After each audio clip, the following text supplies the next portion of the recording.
All right, guys. How you guys doing today? All right, so turn this down some. All right, so all right, so excuse me. Today we are live with the Pitchfork Podcast, guys. If you want to follow me on Twitter. You can follow me on Devs Advocate, right here on the screen. Follow me on Twitch, FusePainter86. Follow me on YouTube, Devil's Advocate. You can follow me on TikTok. You can follow me on Twitter. You can follow me on Parler. You can follow me on Gab, Minds. Links are in the description, guys. There's going to be a lot of things in the description. There's going to be a link to the Digital Liberation Front. We are a collaboration of content creators who are geared towards replacing the mainstream media. We want to be your TV. Because that's what pretty much YouTube is right now. We are the TV. We are the new media, and we're giving you the same content without charging you. And the overhead for what we do is much lower. And my aim is to give you content while giving you some of my opinion, but also to give you the links so that you can follow the stories yourself. You don't have to just listen to what I say. I'm going to give you stories from MSNBC, from Fox, from Newsmax, from the New York Times, CNN, all over the place. And the reason why I do that is so that I want you to basically do what I do. I want you to get your news sources from multiple sources and not just to pick and choose which news sources that you want to follow. I want you to follow multiple news sources. And let me just check some on my phone real quick. Let me make sure the stream is up and going on my phone here. The New York Times, CNN. Okay, there we go. So the reason why I give you so many different news sources is because I want you guys to do what I do. I don't want you necessarily to become a hard-bound, right-of-center type of guy like I am. But the hashtag that I do want you to share around, and the hashtag that I'm going to put in the chat here, all right, it's going to be hashtag no more fans. All right, and I'm not saying that I don't want you to be a fan of me. Of course, I want you to be a fan of me, but I don't want you to be a fan of a politician.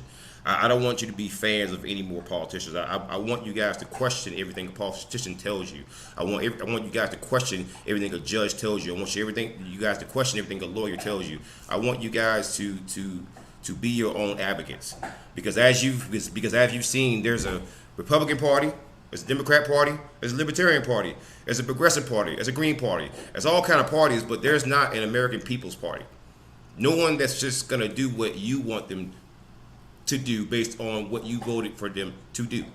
So with that being said, you have to really question your voting choices and also question yourselves at the end of the day, because these people who are in power, who are denying you basic needs right now, these people got in there because we voted them in there as the American people. Hello. Let me go ahead and say hello to the chat. Apply to my man right here. How you doing, Aspie? Welcome to the show. All right. Just welcoming somebody to the chat.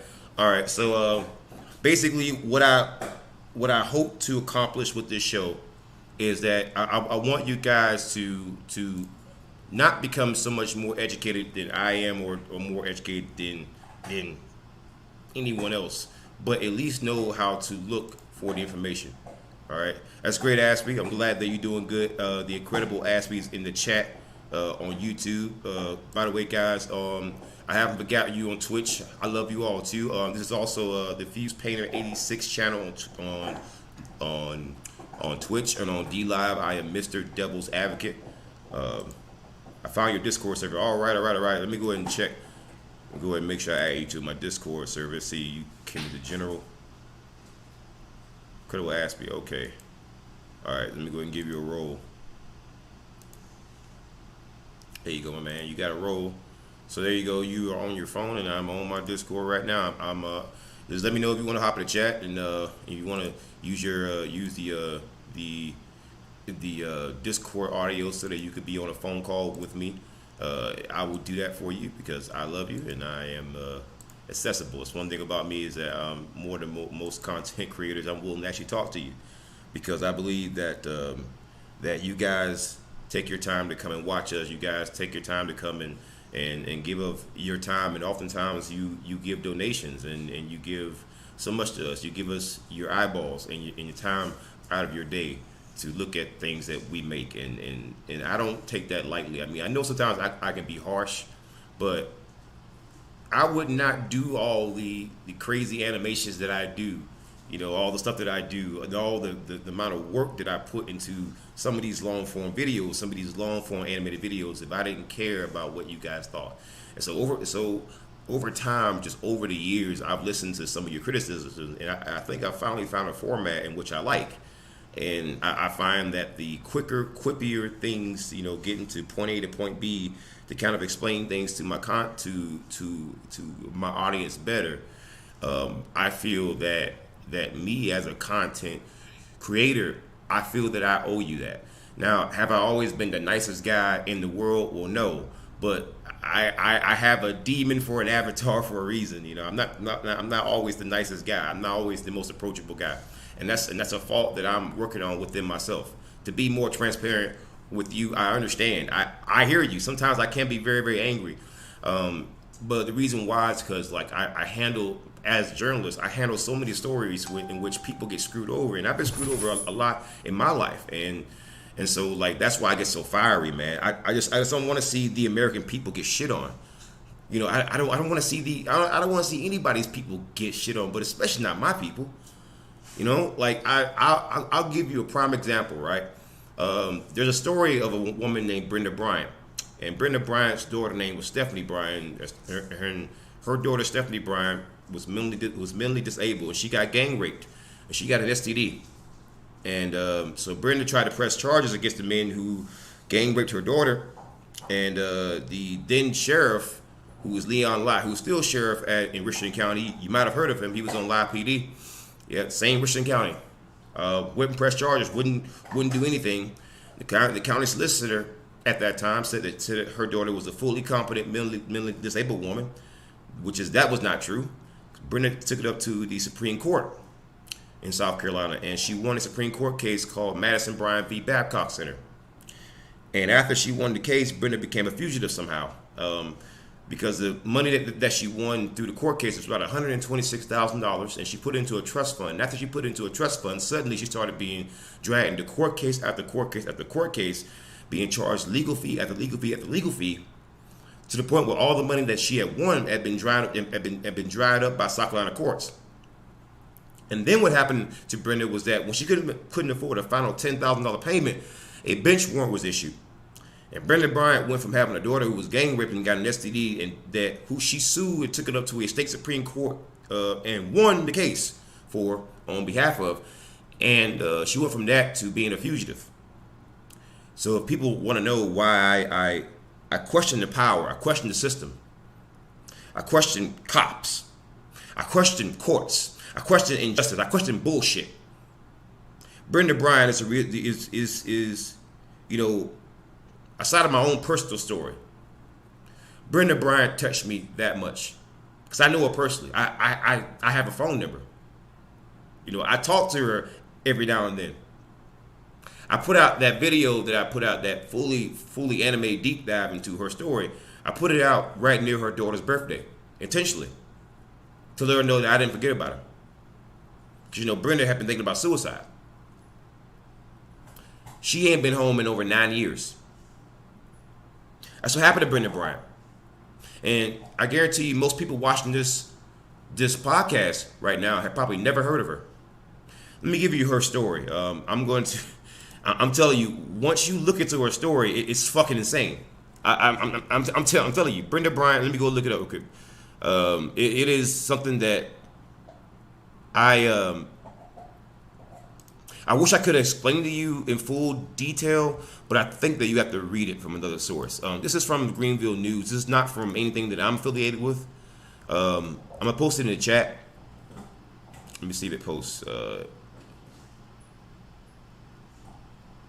It should post right in the chat, hopefully. Yeah, I hear you. I hear you, DM. I hear you. Let me just post this link in the chat real quick because it's not posting. There it goes. It should. There we go. So there's a link to Brenda's story, and if you want to see this video that I did on it, I've tried to go in much detail as possible. It was pretty insane. I think I've seen some pretty bad stories, but Brenda Bryant's story, it's a kind of story that that honestly it makes you think about revolution. Like that's the kind of bad that we're talking here. It makes you think about revolution because it's like how else do you fix this kind of shit? You know, you in order to screw Brenda Bryant on this level, politicians had to be fucking involved. And I have a few people who I think might have been involved in that case. One would be G. Merrill Smith because he is he's a South Carolina State representative. There's a video that I did on this posted in the chat. But he's a South Carolina State representative who's also an attorney out of Sumter, South Carolina. And this guy, he was he represented the Greenville County disability system, which is the same disability system that Brenda Bryant had to actually sue because her daughter was placed into an adult care facility. And this is where the story gets really, really fucked up. Because mind you, and I want you to not tune out, keep listening. It gets even more fucked up than what you heard. So Stephanie Bryant, she has the mindset of a 7 to 10-year-old. And with a person who's a mindset of 7 to 10-year-old, we're talking about somebody who's damn near Down syndrome, like that kind of level. And so Stephanie Bryant, when she turned 18, a representative from the South Carolina Department of Disabilities and Special Needs, or DDSM, showed up to her high school special needs class. They showed up to a special needs class and got this woman to sign herself out of class and sign herself into an adult care facility. You went to a fucking special needs class and got a special needs student to sign herself out of an adult care facility, and the police just stood by and watched them do this shit. And yet people have the nerve and the fucking audacity to ask me, why do I have problems with damn law enforcement? Okay. You know, Brenda Bryant was also entered into the NCIC, or the FBI's NCIC, or the National Crime Information Report Center listing, meaning that it's the same list that you go through when you buy a firearm. Same background check. Or it's acronym the NICS check. I'm pretty sure now that you heard NICS, you've probably heard of it. So she was entered into the NCIC as a violent offender, even though she had never been arrested for anything that was violent. It just said she missed a goddamn court payment. What they did was federally fucking illegal, but because Brenda Bryant is not rich, and because she's not orange Hitler, because she's not motherfucking election fraud, or because she's not a part of a marginalized group, she's a white woman, she's an old white woman, so no one gives a shit about her.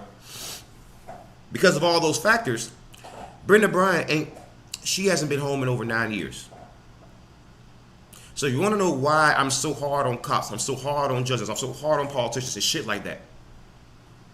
I gotta live with that. I gotta live with the fact that I wrote her story. I made all those videos. I raised all that hell and nothing happened. And do you know that I gotta live with that every time that she calls me? It ain't right. It ain't fair. And you know, she wrote Donald Trump. She's a fucking Trump supporter. She's a hardcore Trump supporter. You know what Donald Trump did? And by the way, she wrote him shortly after he got in damn office. He hit her and her damn husband. He ain't did shit. So the first time that I heard that, about 2.5 years into his presidency, I'd already had my doubts about Donald Trump, but as soon as I heard that shit, see that really upset me. See, you kind of knows a pattern with me in particular. When the politicians gave you 600 fucking funky ass goddamn dollars, I got mad because I felt like they were neglecting you. When the politicians closed down businesses, I felt like they were punishing you. When politicians have cops who behave like goddamn road pirates, I feel like they are punishing you.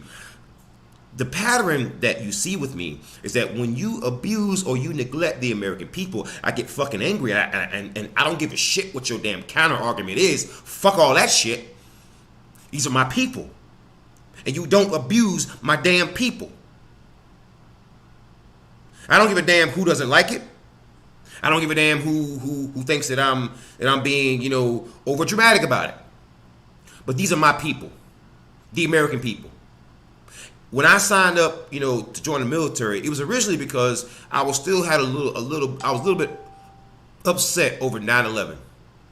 I felt like my people were attacked. Now, I find out that there were some things about that situation, and also with the wars, that I don't personally agree with now. But that's why I signed up, because I felt like my people were under attack. I follow a strict line of principles. The American people are number one to me. And that's why I hate shitty ass politicians. I hate shitty ass cops. I hate shitty ass judges. I hate shitty ass bootlickers who will neglect, ignore, and punish the American people, my people. And if you felt the exact same way that I felt, then why the hell wouldn't you say exactly what I'm saying? These are my people. I don't give a damn if someone doesn't like it. I don't give a damn if someone doesn't like my tone about it. These are my people.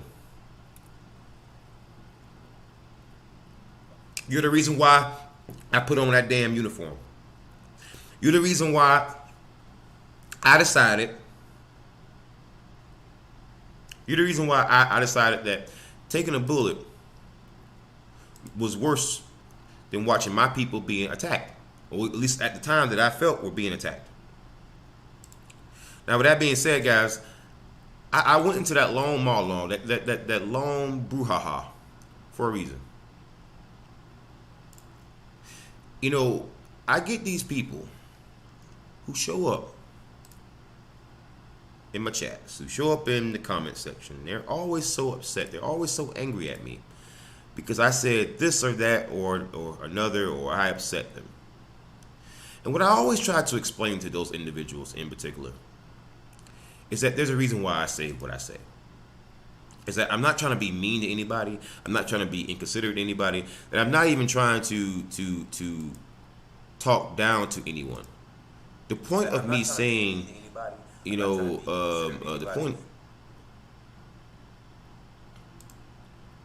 point of me saying, things that I say is to try to enlighten people. Try to encourage them to at least, if nothing else, if you want to question me. That's cool. But at least do it from an educated position. At least have something to present.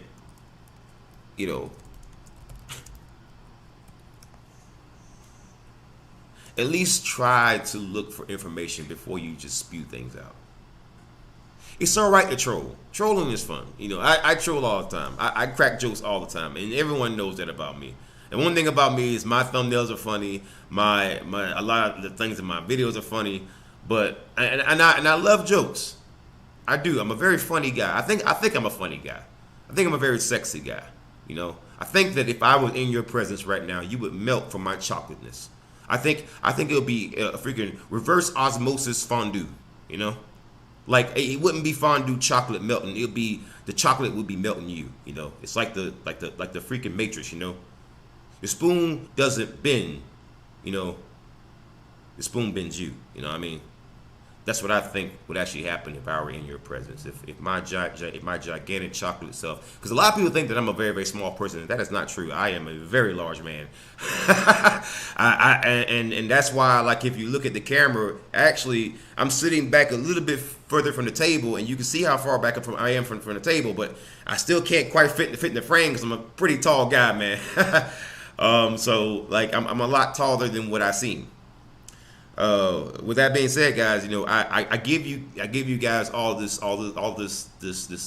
lovely information, and I do all these deep dives, and I try to show you how to think about things in a different way, because I want to expand your mind. I want you to do what I do in that when you first look at something, right, don't just take it for what it first seems.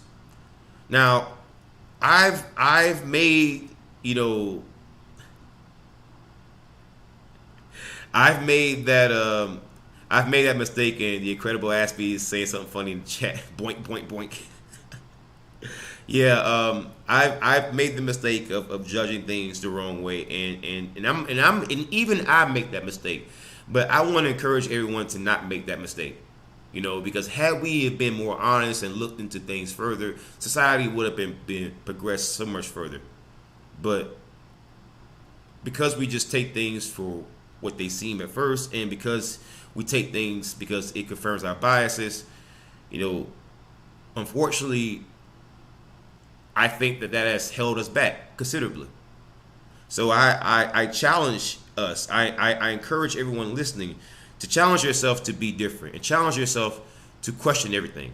Now, with that being said, guys, we're gonna get into news stories. Let's go and get into news stories right now. I know it's a long monologue, but I wanted to give you guys something different and kind of give you something to think about, some food for thought. So food for thought, all right? Because I love you all right? So, guys, we're gonna get into news stories. Let's go ahead and get into the live scene right now. Come on, give me background. Give me background. Give me a background, dude. Come on. Oh, man, that sucks. Well, boom. There we go. Oh, no.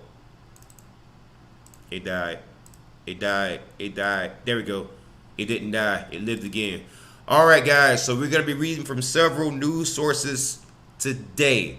Several news sources today. It's going to be several news sources. I'm not just seeing another news story that I just saw, but I had a few open already, but oh my God, there's a few here that I see right now. It's going to be interesting. Oh my God, this is going to be interesting. Very, very interesting. All right.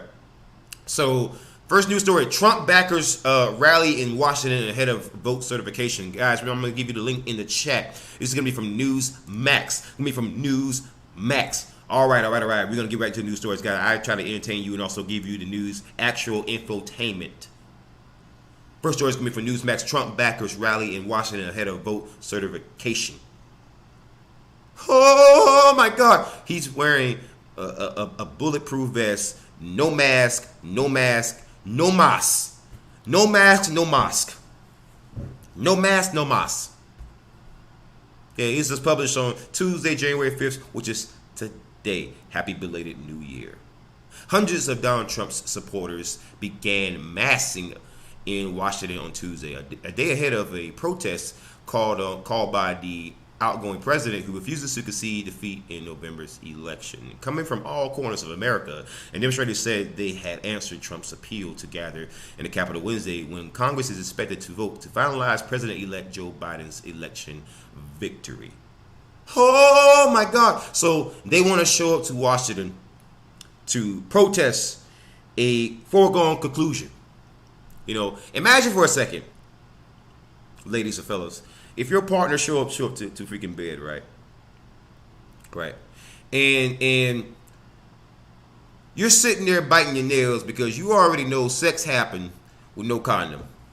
And they're protesting reality. Like, you know what? A condom was used. And you think to yourself, motherfucker, now, if you are a woman, you think to yourself, motherfucker, I can feel the squishy, the freaking squishy all up inside me. Or if you like a dude, like, well, I know it was like a hole in it because I poked a couple of holes in it. I was trying to be sticky, So I mean, you know what the reality is, but these people, they're going to protest reality. Now I could see if this had merit, if you had the reality stone from the Avengers series, from the the Marvel universe, you had the reality power stone, but or the Infinity Stone, if you will. So, but you don't have such an object. So it makes me wonder. It makes my noggin go a jogging. It makes my noggin become Usain Bolt with all the jogging. It makes me wonder, what the fuck is your goddamn plan? What is us gonna do? How is us gonna give us free? Give us free. Bring me home. Explain to me what is the point of this shit. No. Don't be looking around. Don't be looking for the freaking downvote button. No.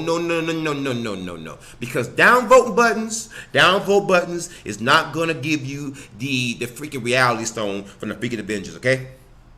Downvoting a black man's YouTube video is not gonna make you feel better. All right, show me on the doll what a black man hurt your feelings. Show me.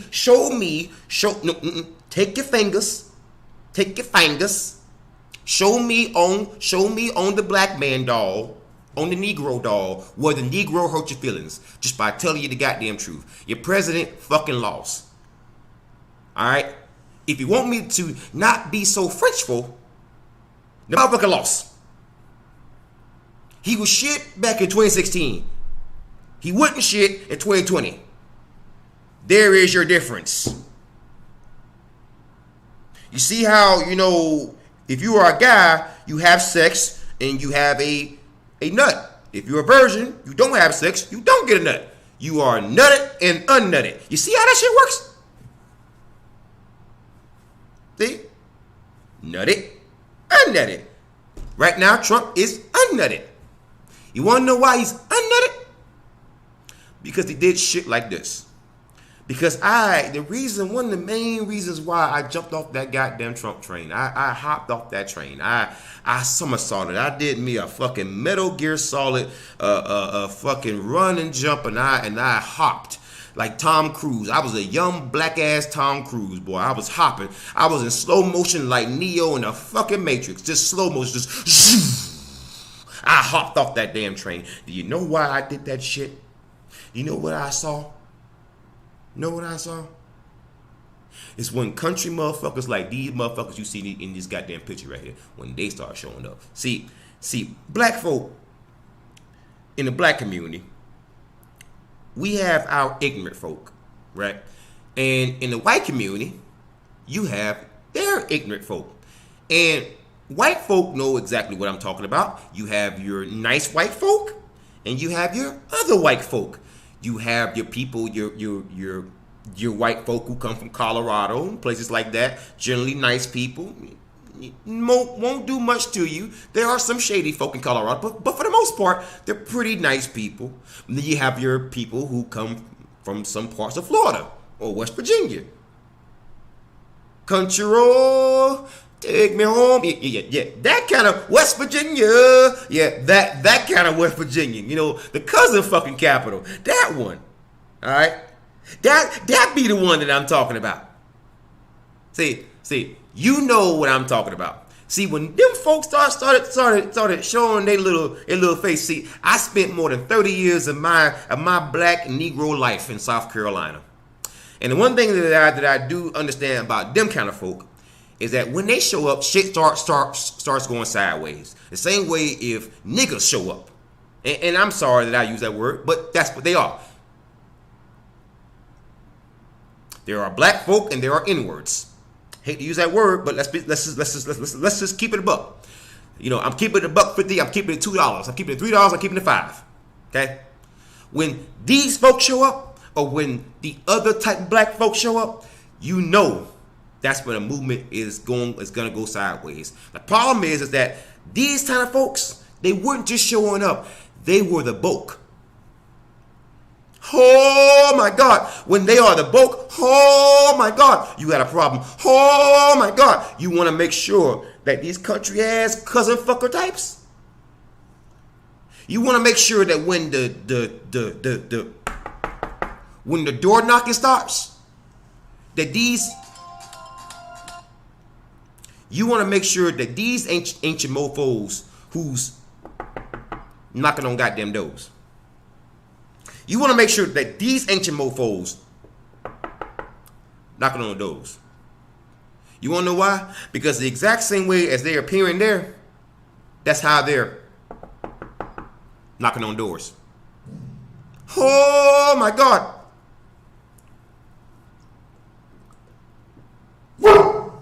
So, excuse me, that's my dog. I have a 135-pound pit bull. But anyways, it's Azul. Come here. Come here, Azul. Come here. All right, so we're going to get back into the news. All right. Here we go. My commander-in-chief called me, and my Lord and Savior told me to come, said Debbie Lust, 66, a retired accountant from Seattle. Oh, my God. So my commander-in-chief called me, and my Lord and Savior told me to come. Normally, these kind of words are what are said before someone goes on a mass shooting rampage. Well, whatever. We're going to move on. We either take our country back or it is no more, she told AFP. Trump last month tweeted that supporters should head to Washington for what he promised would be a wild day of protest. Large parts of downtown area were boarded up, with shops and businesses shuttered by the virus, and amid fears of a repeat of the violence that rocked the city during racial justice protests last year. So I don't want to hear the right say another goddamn thing, another fucking oh my god word when it comes to protest and shit. Because these businesses are suspecting the exact same shit from y'all motherfuckers. Oh my God. And even if you say, well, it's because of Antifa. They're the ones that are going to cause violence. Yeah, but you're the ones that are showing up, which are causing Antifa to show up. So understand something, that when you bring a 2 mile long fucking parade of goddamn cows, don't be shocked when the wolves fucking show up. So if you bring a 2 mile long parade of goddamn cows, when you had the option of not bringing that shit, then don't you share some of that fucking responsibility? I mean, even Tony Stark in the fucking Avengers understood this to a certain extent, right? He said, is our very existence what's causing the problem here? Or better yet, if you have a goddamn nuke and it's just sitting there, are you saying that it will never become a damn problem? Its mere presence will become a goddamn problem. Now, it's strange how everybody was so interested in keeping out-of-state actors away from states during the racial justice protests, or as some people call it, the fucking riots, riots. My businesses, the same businesses that Donald Trump and the federal government was shutting down, same businesses that they don't give a shit about over fucking big banks and goddamn defense companies, but whatever. We're gonna speed past that one. But riots, right? Riots. You know, everybody care about riots. That's very, very interesting because, you know, as I look at all this shit here, I'm reminded of one thing.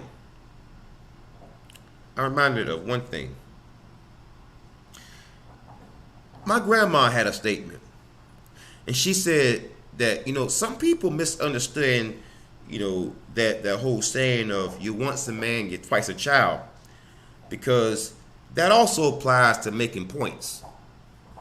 And she said it just like that and didn't say it anymore.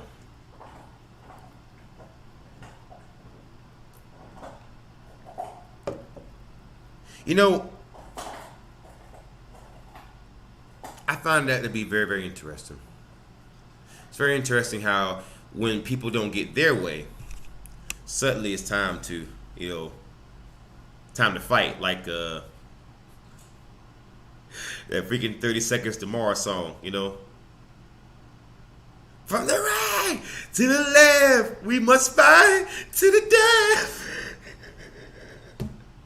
A brave new world, huh?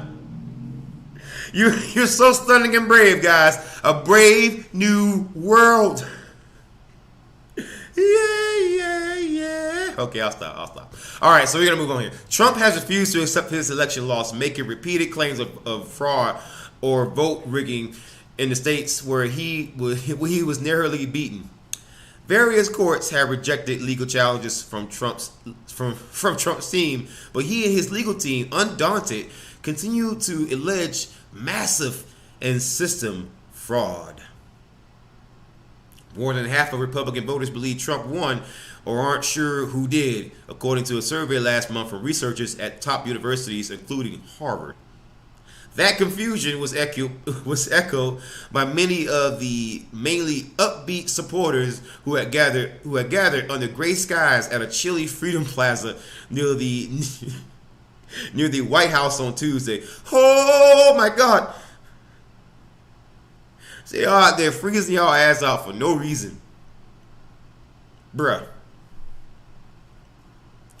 We gonna move on. We're gonna move on. I'm not gonna say anything about this retard. No, I'm not gonna use that word. These exceptional individuals. These individuals who are exceptional. Exceptional individuals. We don't trust the outcome of the election, said Chris Thomas, 69, a retired saleswoman wearing a Trump hat. Thomas told AFP she and her husband had come from Oregon because they, quote, believe in the freedom of America, end quote, and to show support for Trump economic policies that help their son's wine chiller business prosper. Okay. All right, I'm not sure how that business is doing right now, but I guess it must be doing very well. Pretty sure that's not going to be anybody from the restaurant industry or the movie theater for the movie theater industry, but we're going to move on because apparently those people don't matter because of apparently hashtag not all lives matter after all. But anyways, at least 300 supporters had gathered by noon, and almost all of them were flouting Washington's mask-wearing order. Several of them said the media had exaggerated the severity of the COVID-19 pandemic, which has killed more than 355,000 people in the U.S.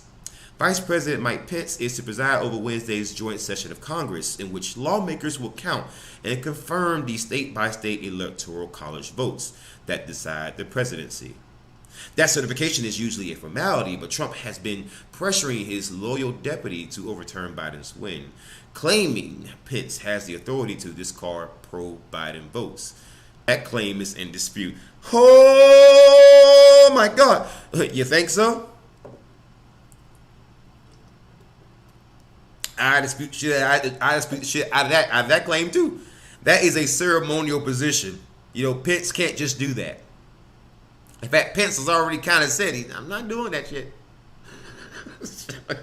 Because unlike you, Trump, Pence, he can kind of just, he can kind of transition back into the mainstream, Republican Party. His views really hasn't swayed all that much. Mike Pence is just Mike Pence. That's why you picked him. Because he's just Mike Pence. People don't really give a shit about Mike Pence. That's why he can just transition. He is basically an average looking Chinese person as a Chinese murder suspect in the middle of Hong Kong. He could just kind of weave back in the goddamn crowd. You know what I mean?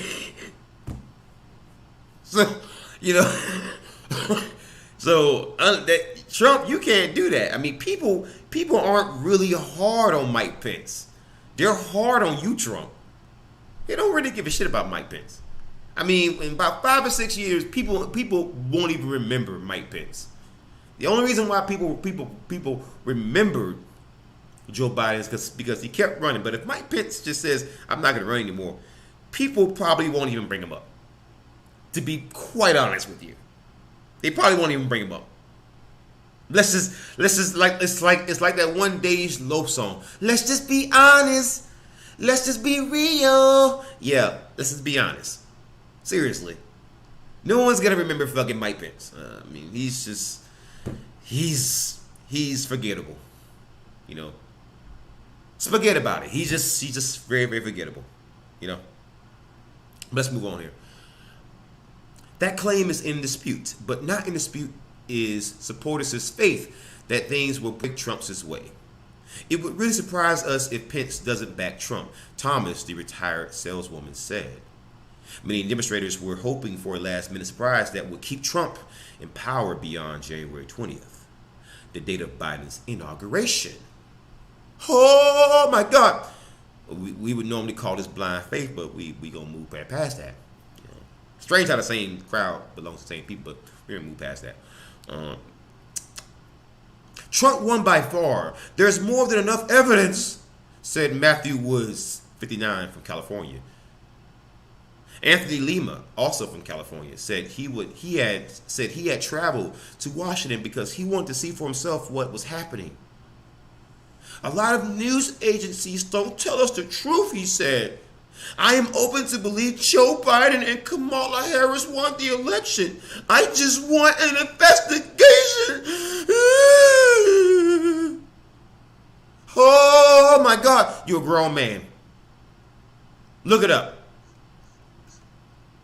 Look it up. You see this right here? He's a cousin fucker. He's a cousin fucker. They can fuck each other cousins. Fucking each other's cousins.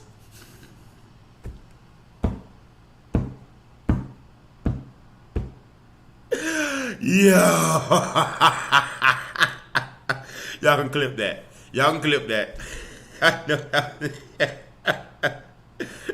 He's a cousin fucker. He's a cousin fucking. They can fuck each other cousins. Fucking each other's cousins.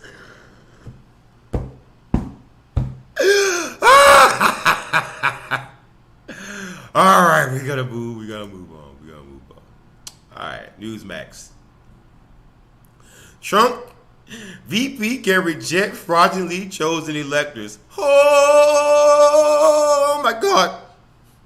Written by Brian Freeman on January 5th, Tuesday, which is today. Happy belated New Year. Oh my God. Trump VP can reject fraudulently chosen electors. I'm gonna give you a link to that, man. That way you can read it for yourself. That is just,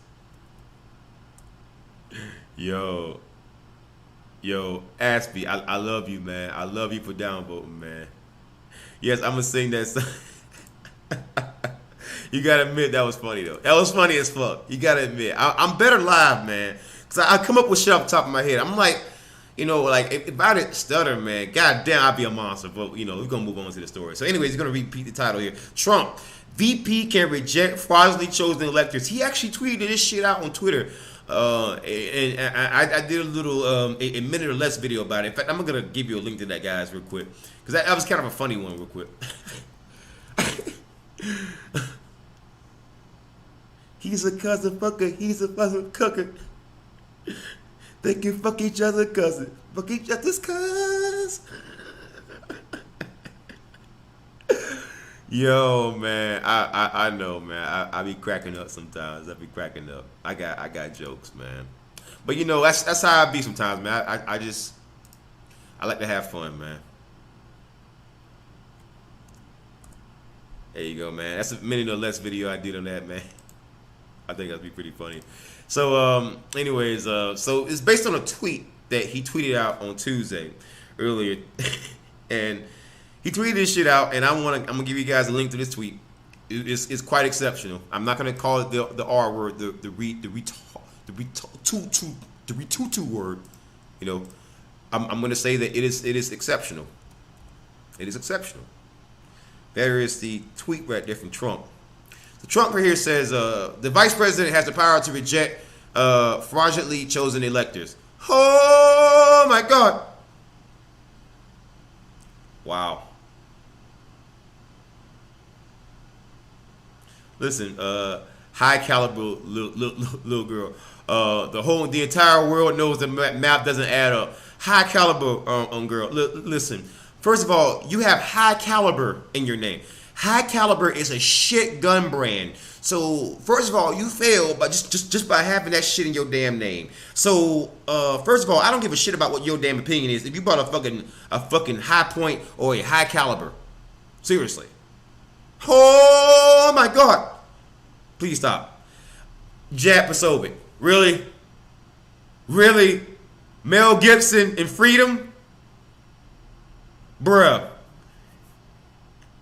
Mel Gibson was actually, like the character that he was portraying in that movie was actually fighting the fucking British. He was running in the middle of the fucking battlefield. Is Trump doing that shit?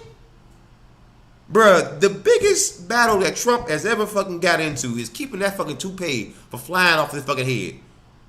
Flying off the fucking head like it's a fucking Pidgey and he in fucking Pokemon and it just learned like goddamn fly a fucking fucking like I don't know, like whirlwind. It's taking off from the fucking head and shit.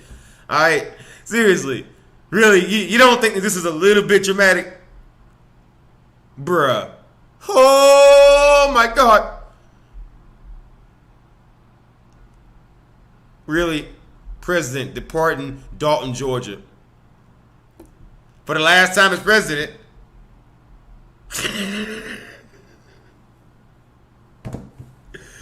Oh my God. Let's get into the article here. Trump VP can reject fraudulently chosen electors. Man, this is just exceptional, isn't it, guys? Guys, let me know in the chat if you think that this is just like exceptional. Vice President Mike Pence has the authority to reject the Electoral College results, President Donald Trump tweeted on Tuesday. The Vice President has the power to reject fraudulently chosen electors, the President wrote. His tweet followed a report in the New York Times that Pence wants to raise the issue of election fraud during Wednesday's joint session of Congress, despite not having the authority to affect the outcome. Trump, during his appearance in Dalton, Georgia on Monday, to press for the election of the two Republican candidates for Senate in Tuesday's runoff election, stressed the importance of Pence, who, as Vice President, is set to oversee the certification of the Electoral College vote.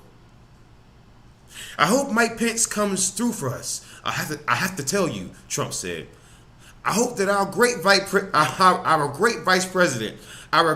president comes through for us.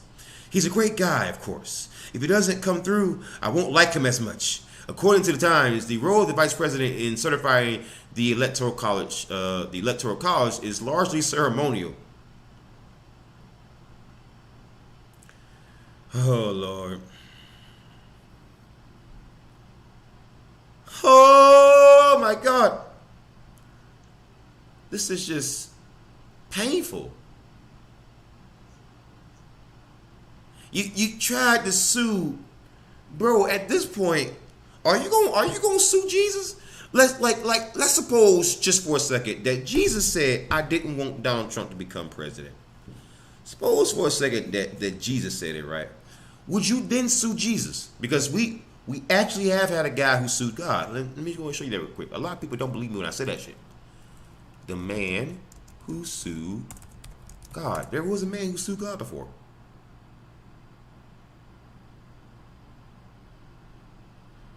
There was a man who sued God. See, man who sued God. Katrina. He sued God during Hurricane Katrina. Yeah, right there.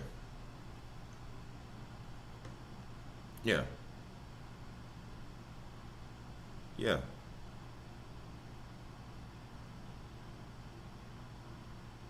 There was actually somebody who sued God, though, during Hurricane Katrina.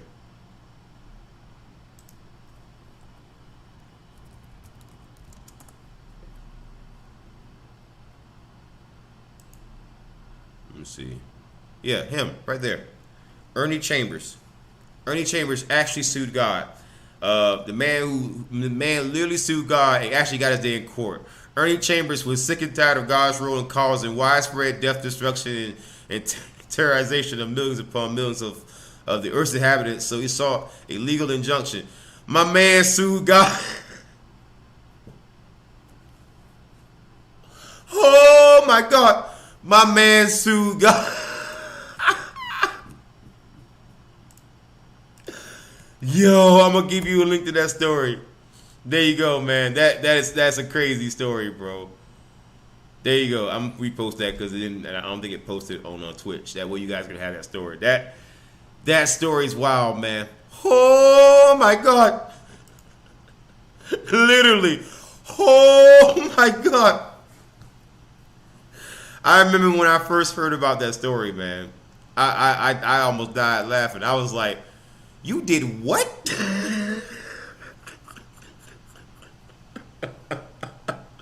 And my man was not like he wasn't like a young man. He was an older black man. It was like, you did what?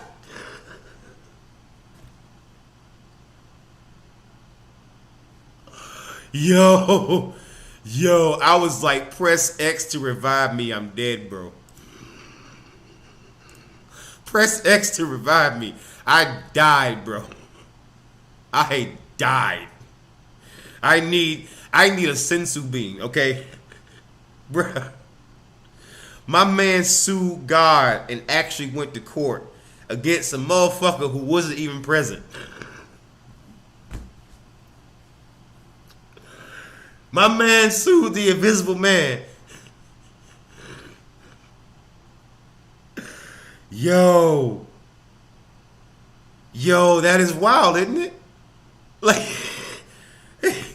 The shit that you can read on the internet, man. I'm gonna read one more story before we go to break, guys. Because we're gonna go to break, and I'm gonna show a copy of my video that I uploaded recently. It's to my recent video from the Bad Cop No Donut. I'm gonna go ahead and get you guys a link to that because I want you guys to have that. Because, and the reason why I want you to have that because I typically make these videos and I want people to see my work and see my content and know that I put a lot of work into what I do and I put a lot of effort into it. And the reason that I do that is because I want you guys to enjoy, enjoy what you see and get more get more bang for your buck, basically. I don't have a single patron. And yet I put that kind of effort into it. How many content creators get thousands of patrons who don't put in that, even half of that kind of effort? Who don't give you live streams like this all the time where I'm entertaining you but also giving you the news at the exact same time?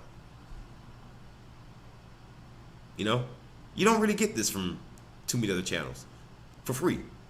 And I push Patreon and all that stuff, but if I never get a single patron, I'm perfectly happy just entertaining just one person.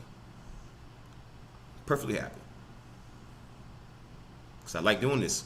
Anyways, let's move on to this one more story before we go to break. All right. So we're going to have take 30-minute breaks. We're going to do 3 30-minute breaks, guys. It kind of gave me a chance to kind of like recharge, refuel, because I exert a lot of energy here. All right, so here. My time. Pause this here. All right, so. Bigs to Newsmax TV. Constitution allows for process to challenge electoral vote. All right, let me go in here. Get you a copy of this article. That way you guys can have this. By the way, guys, I'm going to be going to MSNBC, CNN. I'm going to be doing the New York Times, TMZ, several other news sources. So that's how I'm going to be breaking up the segments from right to the left to somewhat center or center left, center right, and then I'm gonna get into news of the weird, guys, and then I might do a few sports stories, and also I'm taking calls too, guys. The number to call is gonna be 253-203-6784. Again, the number to call is 253-203-6784. Let me see, if you want to participate in the show, call in. Let me go and post the number in the chat, even though I have the number on the screen there for you. I'm gonna post it in the chat again. That way you guys can have it. You can also join my Discord. Links in it are in the description. And also, links are going to be in the chat for you. All right, so let's go here.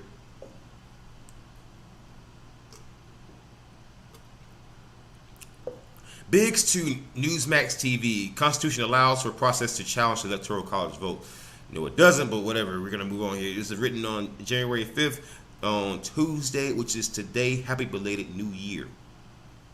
Representative Andy Biggs, representative who's a Republican from Arizona, said Tuesday that he's not surprised at the rancorous divide within the Republican Party over the constitutionality of reversing the Electoral College vote that determined Joe Biden was the winner of the presidential election. In an interview with Newsmax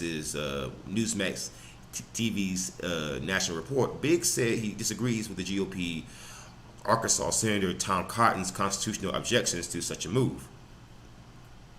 Let me go ahead and get you a link. Some links.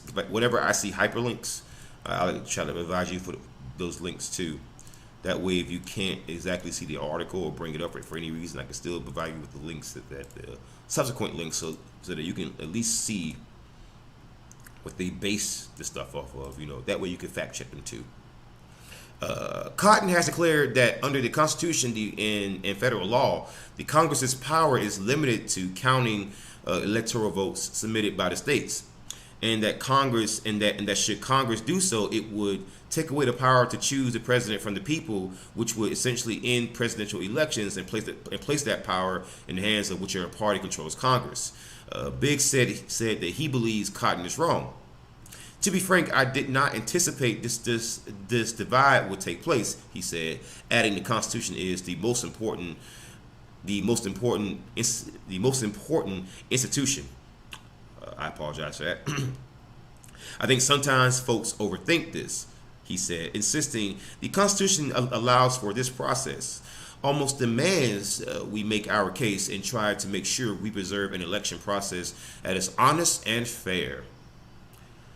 Okay, whatever you say, guy. Whatever you say, big boy. Whatever you say, big man. Whatever you say, big man. Biggs, yeah. Big man. Biggs suggested, however, he doesn't expect Vice President Mike Pence on his own to name different electors at a joint session of Congress Wednesday. He's going to count the electoral votes, Biggs said, and when objections are made, my guess is that he's going to find those objections are in order, and the session will be recessed so each chamber will go and have our debates and votes on whether you seat those electors.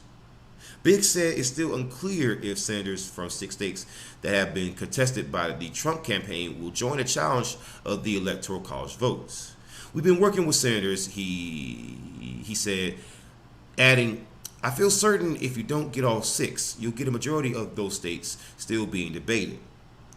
He also said he thinks one or both senators from Arizona could be among the challengers, but noted it's up to those senators. All right. We hear something from Paul Ryan. I ain't heard nothing from Paul Ryan in a while, man. Oh my God, I ain't heard of Paul Ryan in a while, man. Oh man, I always thought he was like a little bit of a fraudster, man. He looks like a mega church pastor. Doesn't he kind of look? Doesn't he kind of look like one? A little bit. Paul Ryan slams GOP congressman for challenging election results. It's written on Sunday, January 3rd. Happy belated New Year. Former House Speaker Paul Ryan on Sunday harshly criticized attempts by congressional Republicans to overturn the results of the 2020 presidential election, the Hill reported. Let me get you a link to that Hill report. Post in the chat for you. That way you have it. All right, someone outside is honking a horn. Efforts to reject the votes of the Electoral College and sow doubt about Joe Biden's victory strike at the foundation of our republic, he said in a rare statement since leaving office 2 years ago. It is difficult to conceive of a more anti-democratic and an anti-conservative act than a federal intervention to overturn the results of a state-certified to overturn the results of state-certified elections and disenfranchise millions of Americans. Ryan stressed that the Trump campaign had ample opportunity to challenge election results, and those efforts failed from lack of evidence. The legal process was exhausted, and the results were decisively confirmed. The Department of Justice, too, found no basis for overturning the result. If states wish to reform their processes for future elections, that is their prerogative. But Joe Biden's victory is entirely legitimate. 12 GOP senators and dozens of House Republicans have announced their intention to object to the Electoral College results on Wednesday, even though numerous courts have rejected legal challenges by Trump campaign and by the Trump campaign and its supporters, according to USA Today. Let me go ahead and get you a link to that too. So as we're going along, whenever I get a link, I'm just going to drop it in the chat for you guys. Get you as much to read as possible, you know. I will never discourage you from reading. All right. Although these attempts have no realistic chance of success, the objections will put in process a lengthy procedure that includes several hours of debate and a vote in each chamber for every state that is challenged. Since serving as Speaker from 2015 to 2019, Ryan has largely stayed away from commenting on current events. Although he did urge Trump to accept the results of the election in late November, when the General Services Administration was still refusing to officially begin the transition period, the Hill reported. All right, guys, we're going to take a 30-minute break. We're going to be back with more Pitchfork Podcast. Don't go anywhere. Come back for more Pitchfork Podcast. I will come back with the same energy, hit you with the same news, with the same voice, same devil's advocate, same pitchfork, same horns up, guys. So take a 30-minute break. I'm going to play roughly 30 minutes to 28, maybe 30 minutes of my newest video. That way, if you guys didn't catch it, you can still catch it. With that being said, guys, I'll be back with more Pitchfork Podcast. Don't go anywhere, and you guys be safe out there. Wear a mask. I'll be back with 30 minutes. By the way, guys, if you want to follow me on social media, please follow me on social media on Twitter, Dev's Advocate, on Twitch, FusePainter86, and also on YouTube, Devil's Advocate. Guys, also check the description, the info boxes or descriptions of the current video that you are watching if you want to see how to follow me. Also, if you want to participate in the show, guys, the number to call in is 253-203-6784. Again, the number to call in is 253-203-6784. Even if I miss your call, I will call you back. Now, if I call you back, pick up the phone. Pick it up. Anyways, guys, also if you want to join me on Discord, to join me in the voice chat, that way if you don't have a phone, I understand people don't have a whole lot of money during this period, so if you don't have a phone, you can reach out to me on Discord, join the voice chat. I can turn on my desktop audio. You can still join the show and be a part of the show. I want everybody to participate, even if you don't have a phone. All right, guys. That being said, guys, I'll be back in 30 minutes. Don't go anywhere. This is Devil's Advocate with Pitchfork Podcast. Like, comment, share, subscribe, and hit the notification bell. Enjoy the show. When we look at the Seattle Police Department, we see more than 50 years of corruption, bad policing, lies, cheating, and stealing. And that has been confirmed over the years from citizens, officers, and even the federal government. It's been painted that the defund the police movement and Black Lives Matter is what caused the massive number of Seattle police leaving the force, when nothing could be further from the truth. Let's have a chat about the Seattle Police Department.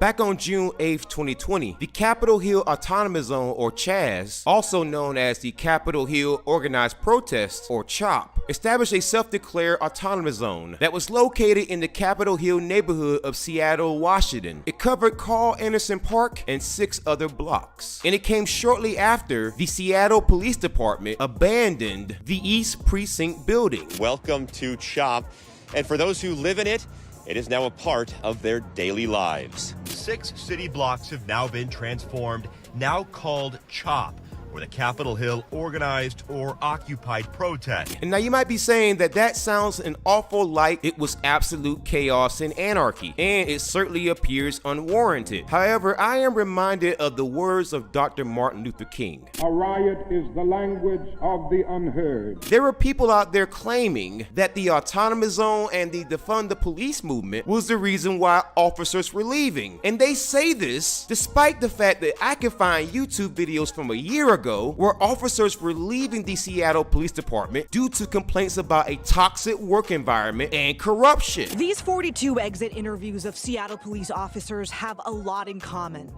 Parting words praise the camaraderie among officers, some even applauding their direct supervisors.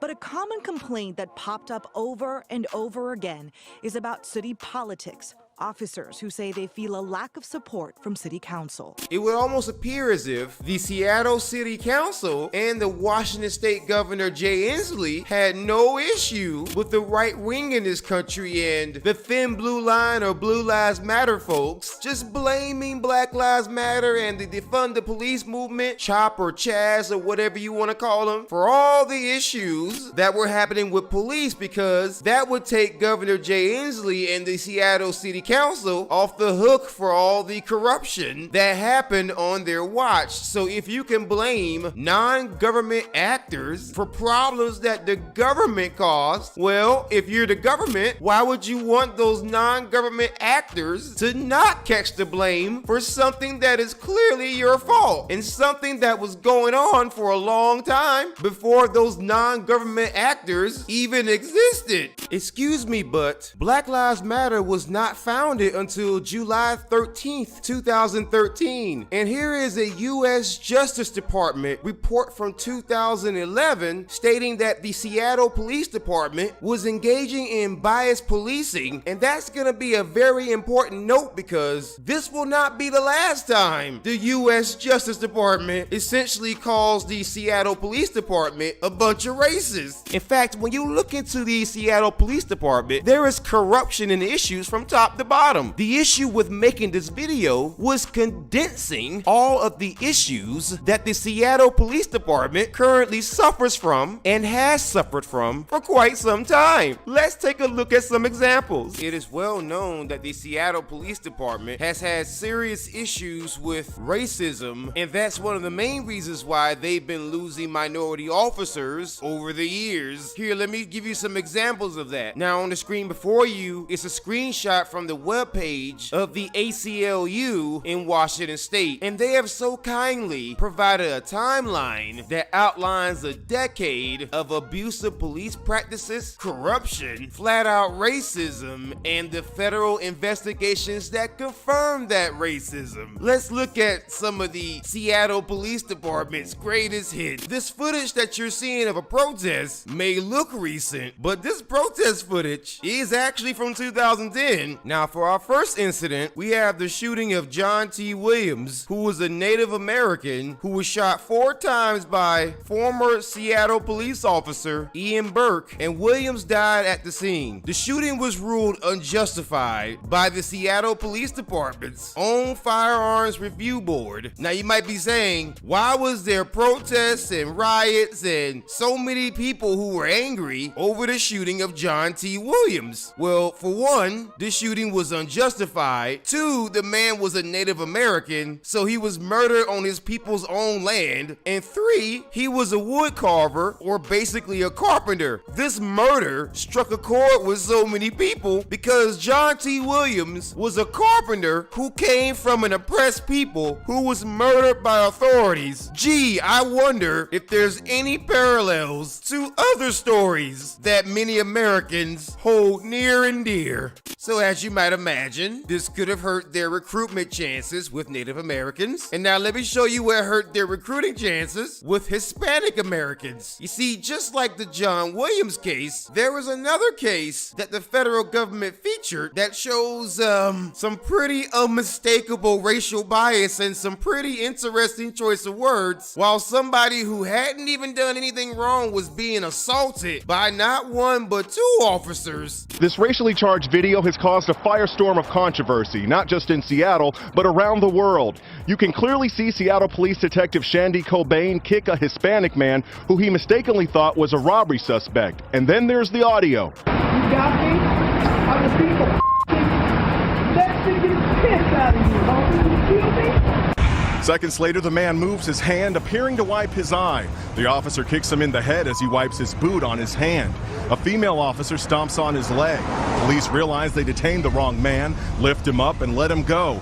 The video does not show a medic arriving on scene, even though the man has cuts on his face and appears to have trouble walking. What I want you to do is relax your weight on the phone, okay? All right? Put your hands back so you don't fall down, all right? A freelance photographer captured the video. So they kicked you in the head, man? Yeah, they did. Tell me why they kicked you in the head. I don't know. They just came in the head, they knocked me down and kicked me in the head. And you had nothing to do with what was going on? Nothing to do. And then, of course, the incident where you had a police officer quite literally kick a black teenager in the groin, kick the kid while he was falling, and then proceed to continue to assault this teenager for no apparent reason. The juvenile rushes back into Joe's Mart because a bandana-wearing undercover cop is coming at him. Even though he raises his hands and stops, the officer throws a big kick to his groin.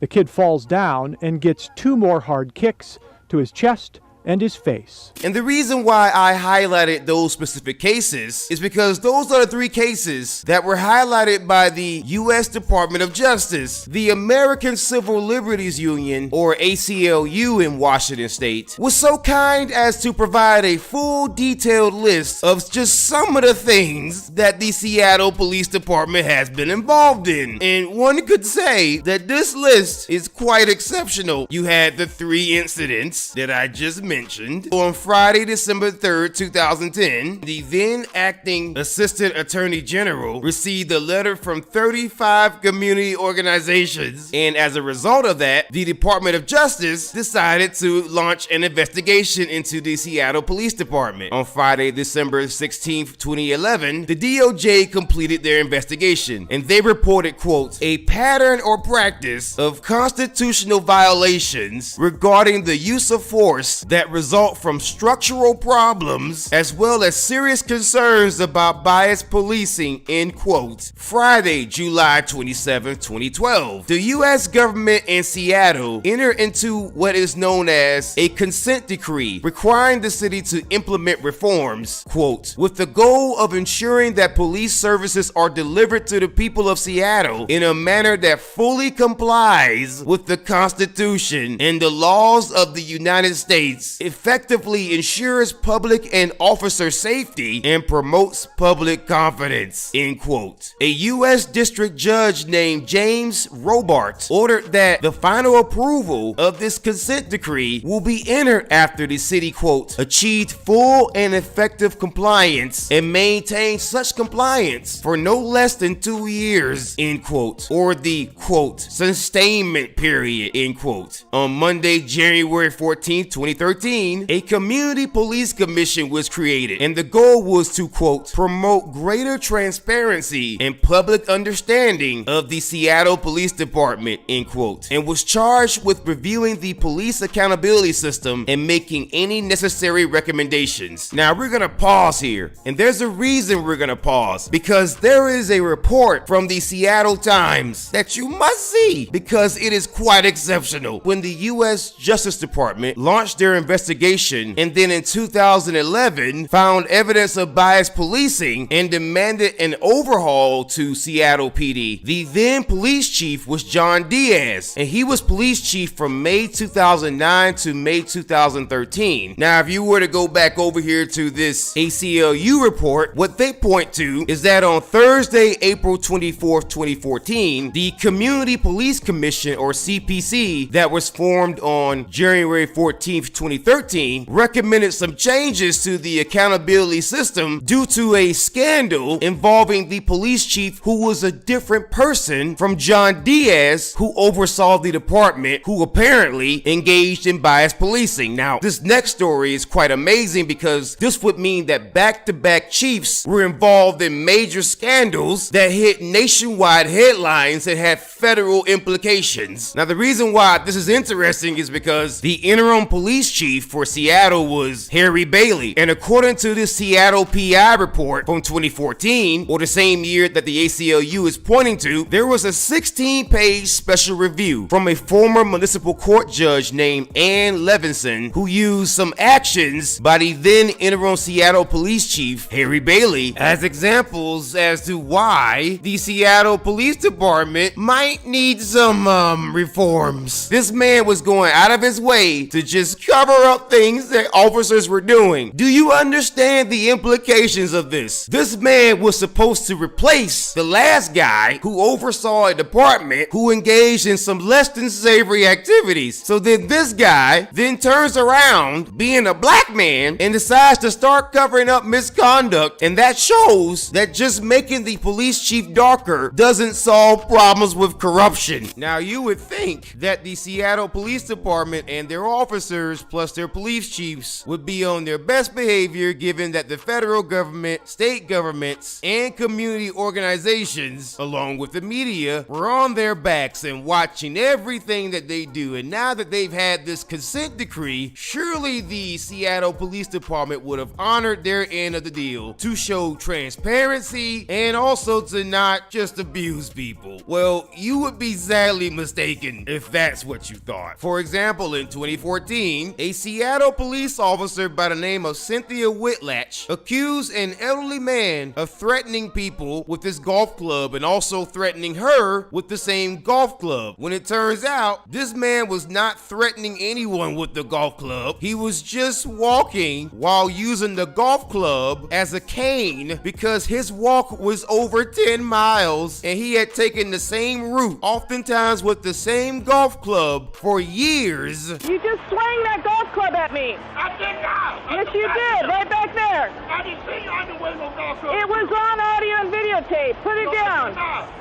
Mr. Wingate wasn't having it. The Air Force veteran and retired Metro bus driver tried to explain to Officer Whitlatch that he uses the club as a walking stick and was just minding his own business.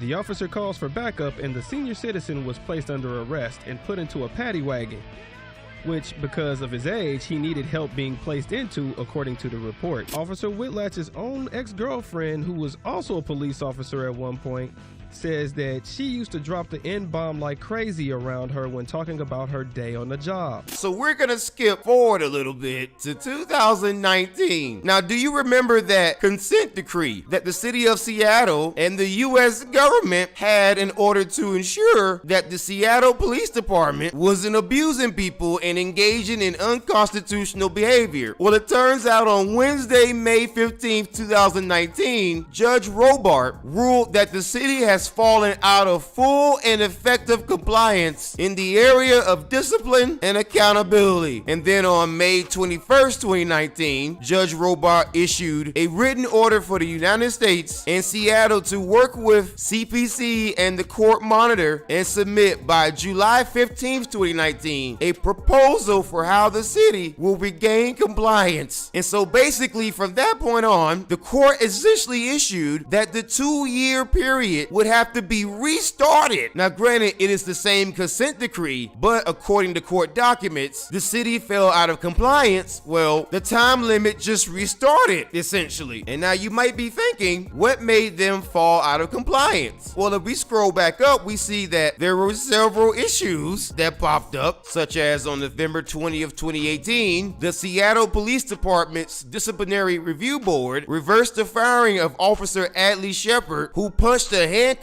woman seated in the back of his patrol car hard enough to fracture the orbital rim of her right eye. The board reduced Shepard's discipline to a 15-day suspension and ordered he be reinstated to a new position and receive full back pay, less suspended days, which is probably why on November 5th, 2018, Judge Robart noticed some inconsistencies in the contracts and the requirements for the consent decree. And one of the things that Judge Robart noted on Wednesday, October 17th, 2018, was that the Seattle Police Department was trying to roll back reforms contained in the accountability law that came as a result of the consent decree and the fact that the federal government had to interfere. On Wednesday, January 10th, 2018, the judge granted the city's motion to start the clock on the 2-year sustainment period. Now, we already fast forward to 2019, so you already know how that turned out. And then you had the shooting of Charlena Lyles, which caused a serious issue, and I'll show you why.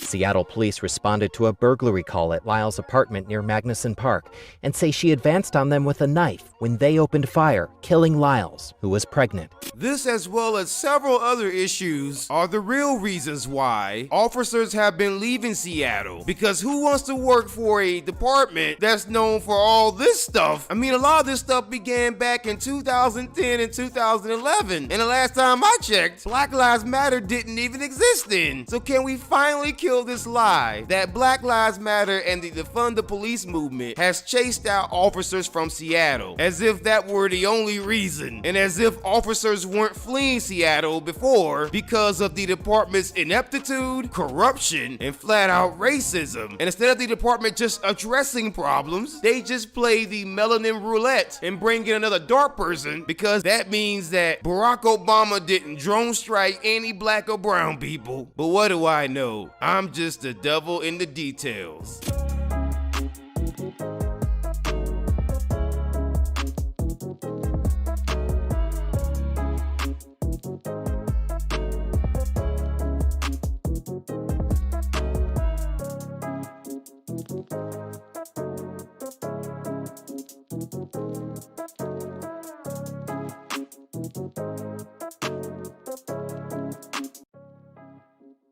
Like, comment, share, subscribe, and hit the notification bell. Enjoy the show. When we look at the Seattle Police Department, we see more than 50 years of corruption, bad policing, lies, cheating, and stealing. And that has been confirmed over the years from citizens, officers, and even the federal government. It's been painted that the defund the police movement and Black Lives Matter is what caused the massive number of Seattle police leaving the force, when nothing could be further from the truth. Let's have a chat about the Seattle Police Department. Back on June 8th, 2020, the Capitol Hill Autonomous Zone, or CHAZ, also known as the Capitol Hill Organized Protest, or CHOP, established a self-declared autonomous zone that was located in the Capitol Hill neighborhood of Seattle, Washington. It covered Carl Anderson Park and 6 other blocks. And it came shortly after the Seattle Police Department abandoned the East Precinct building. Welcome to CHOP, and for those who live in it, it is now a part of their daily lives. 6 city blocks have now been transformed, now called CHOP, where the Capitol Hill organized or occupied protest. And now you might be saying that that sounds an awful like it was absolute chaos and anarchy, and it certainly appears unwarranted. However, I am reminded of the words of Dr. Martin Luther King. A riot is the language of the unheard. There were people out there claiming that the autonomous zone and the defund the police movement was the reason why officers were leaving. And they say this despite the fact that I can find YouTube videos from a year ago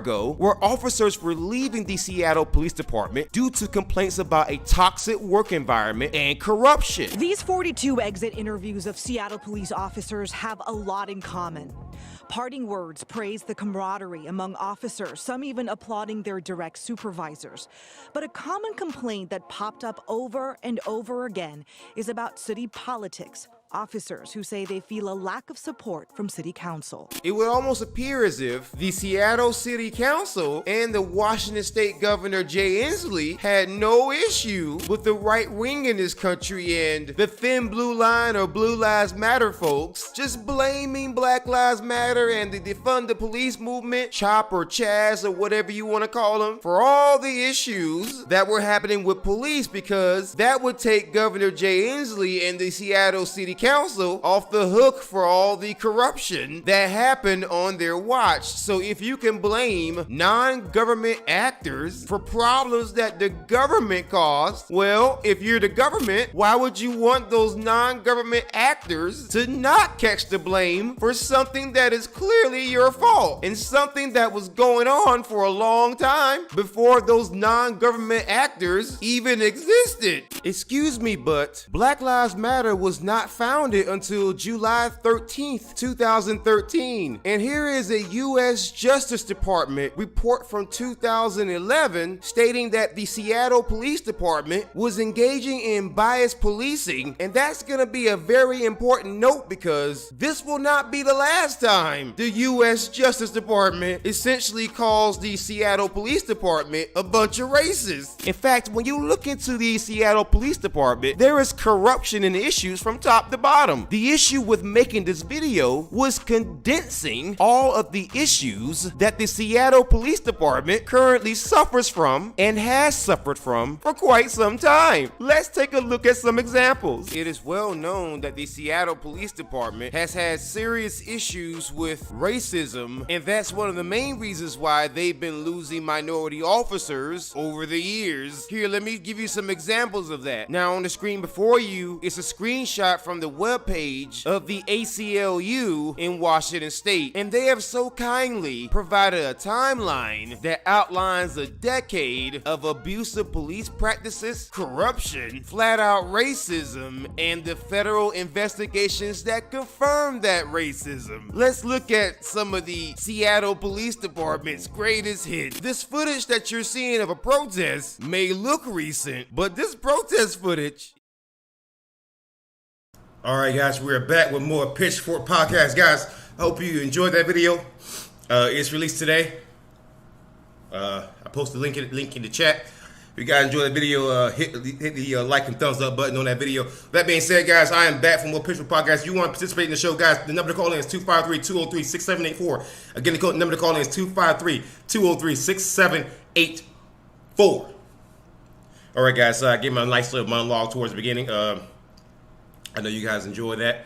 You guys enjoy me spitballing, me pushing out some of my thoughts, some of my beliefs, some of my views, how I see things, how I view things, how I confuse things. All right, guys, with that being said, we're going to get straight back into the news stories. If you like this podcast, guys, hit the like button, hit the share button, let people know that I run this podcast. Leave a comment, let me know how I'm doing. If you think I'm full of shit, whatever, guys, whatever. It's whatever. I love you anyways. Jesus is king.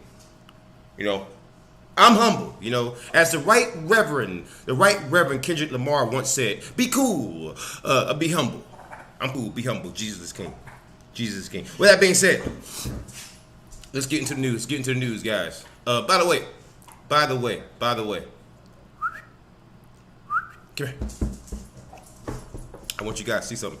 This is my doggo. He's the one that's been under the table bothering me. Here, doggo. Azul.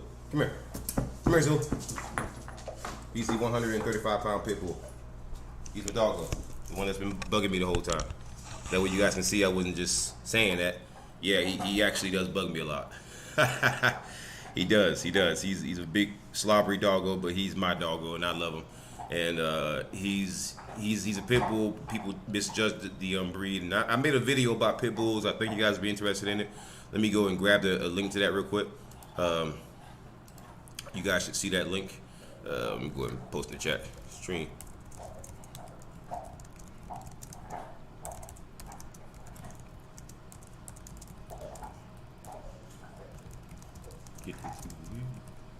All right, so I posted in the chat. Let's get back into the news. So you can try back up. Let me go ahead and give you guys a link to that video. A link to the video about pit bulls. I did.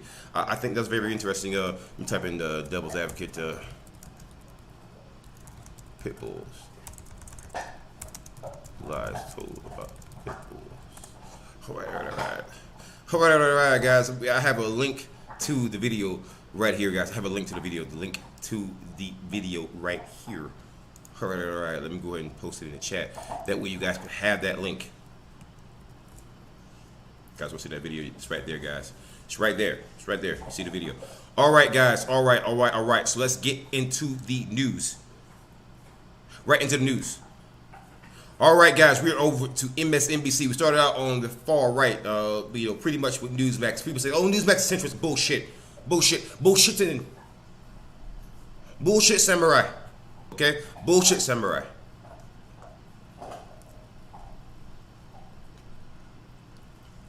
Oh, by the way, I had a link.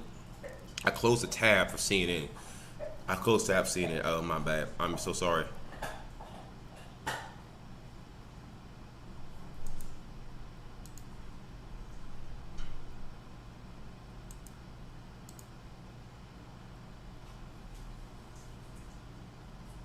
Alright, so open those stories. Alright, so here we go, guys. We're getting into the news stories right now. It's an MSNBC opinion piece. But I do cover opinion pieces because guess what, guys? That's still interesting. You want to know why it's interesting? Because it makes me go,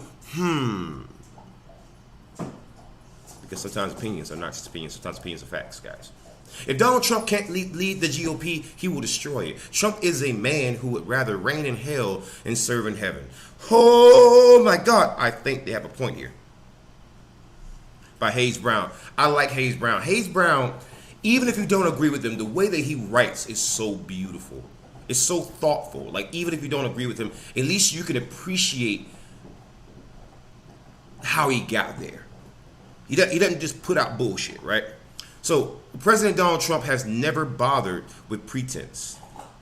He's never pretended to care about the Republican Party as a set of ideas or ideologies. He's never craved like-minded companions.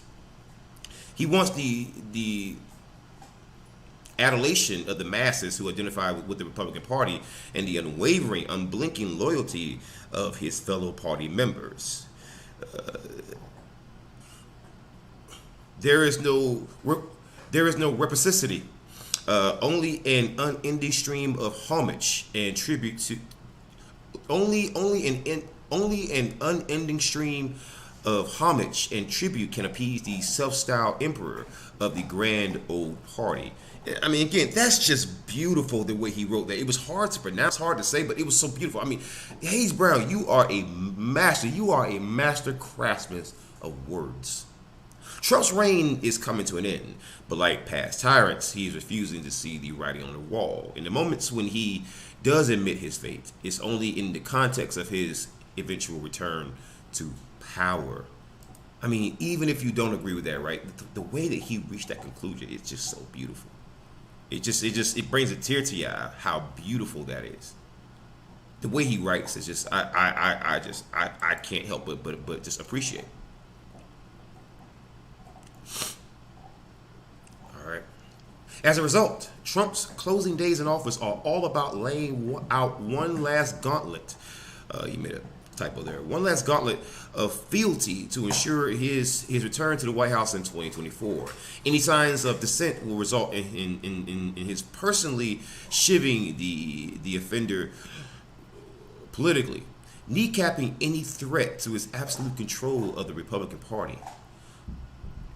It's a tweet from Donald Trump right here. The surrender caucus within the Republican Party will go down in infamy as weak and ineffective guardians of our nation who were willing to accept the certification of fraudulent presidential numbers.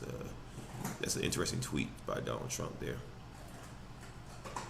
If you think that's get a sip of my drink here.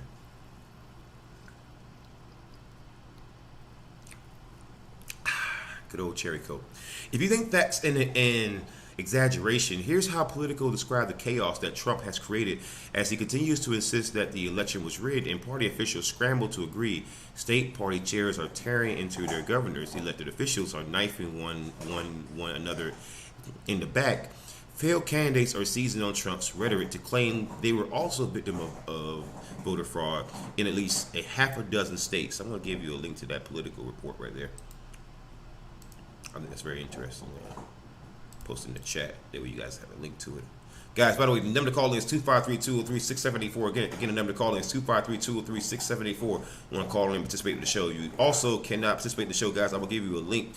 I posted a link to my Discord in the chat. I opened up my Discord again. Let me give you a link to the Discord in the chat. That way you guys can join my Discord. If you don't have a phone, I understand completely if you don't have a phone during this period. Things happen. People aren't rich during this period. You can still join in on the show by joining the voice chat, and you let me know in the text chat here, and whatever platform you watch me on YouTube, on DLive, on Twitch, on VK, on Trovo, or whatever you're watching me on, Facebook. Let me know that you're in the Discord chat. I posted a link to Discord chat to my Discord server in the chat right there for you. That way, if you want to join the show, you still can. All right, so I offer that just for you guys so that you guys can have a way to join the show even if you don't have the most money in the world. If you're still watching, that means that you have some kind of phone, or you might have just a computer without a phone. People out there are living like that, and that's just how it is. Let's move on here, though. It's the only logical endpoint to his takeover and subsequent reprogramming of the party. It's not as though there's been anything close to meaningful repercussions for his actions against his fellow Republicans since he first clinched the party's nomination in 2016. He's cowed his political rivals into total submission. He's continued to make millions of dollars even while holding office, and despite being the new Republicans, and despite being, as the new Republicans, Matt Ford pointed out, absolutely terrible at politics and getting what he wants legislatively, he has remained convinced there are no limits to his power as president. Wow. I'm going to give you a link to that article too. Post that in the chat as we go along. You've been in Discord chat? All right. So I'm going to go ahead and go to the Discord chat. That way Aspie can join. So we're going to take a pause and break right there. We're going to actually go Aspie. Let him. Yes, it's in the stream room, Aspie. All right. Hey, Dep. Hold on. Hey, DA. Give me a second. All right. Give me a quick second. Let me plug in my headphones real quick. Okay, I'll give you a second. 1. So how you doing, man? I'm doing great. I'm doing great. Can you hear me? Yeah, I can hear you perfectly. All right. Let me turn you down a little bit. All right. So, tell me, man. You're live on the Pitchfork Podcast. Tell me, what are you thinking about? How do you feel? And what's on your mind?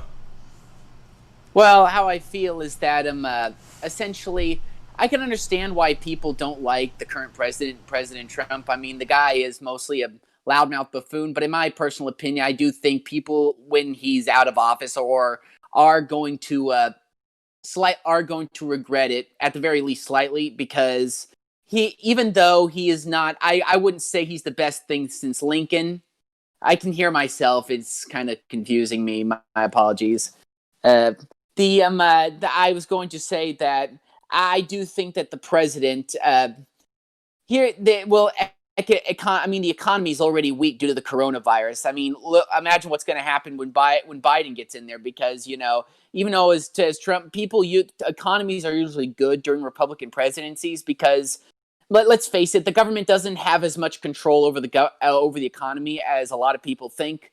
But the economy is usually guided by people's their confidence in the market. And if you're going to have a left-wing president coming in who's going to institute tax hikes and more regulations, it's going to have an effect on the economy. And say what you want about Trump, at least the Trump economy has been stable. I mean, there's been problems such as his out of control spending and all of that, but I think it's not going to be fun for the next couple of years. Right. Can I ask you a quick question? Yeah. Okay. So, when you think of Bill Clinton and Hillary Clinton and Al Gore and a lot of Democrats who used to run back in the 90s and early 2000s, and when they needed fundraising, do you know who was one of their top fundraising donors? So for the Democratic presidents, the ones who ran for office, I would say I've looked on the site Open Secrets, and unions are a really big lender to the parties. Although I do think there was some stock firms which had really big invested largely in political parties. Well, no, I was pointing more towards individuals. Like I was pointing more towards, what do you think about Donald Trump being one of the biggest reasons why Bill Clinton won, because he was one of his biggest donors. Well, the thing is that the Democrats back then were a lot different than Democrats today, and people's ideologies change over time. Are they? So let me ask you a question. So okay, are they? What we have to look at, right, is we have to kind of look at it like a fruit tree, right? Every fruit tree has fruit that falls off of the tree, and those are the people who were never really Democrats or never really Republicans. They're like your libertarians, your freaking Greens, but they tend to vote. They tend to hang from those trees, right? But they're not. But they're not actually a part of those trees, So they tend to fall off, right? So over the years, how much fall off can you really say was there, or versus a party more like just modernizing? Are you trying to I'm having trouble understanding the metaphor. I understand the part where you said that certain different groups come off from the ideologies of other big parties, but I understood that part. But the other part, can you sort of right? I do use a lot of metaphors because it kind of explains some of my crazy thoughts. You kind of see my videos. It's kind of hard to explain the way I think sometimes. But basically, what I'm saying is, how much drop off do you think happened from Bill Clinton until Barack Obama? How much do you think the party really changed? A lot. They went farther left. Or at least they were. Have they gone farther left, or has farther left ideas become more more I would say palatable, and they just seize upon that? It could be. I mean, back in the day, I mean, it could. I know what you're trying to say. That the Democratic Party was always a far leftist party, and that they were just waiting for a time for their true ideology to take root. But there were still at the time, a lot of Democrats. We would call, you remember the Blue Dog Democrats, right?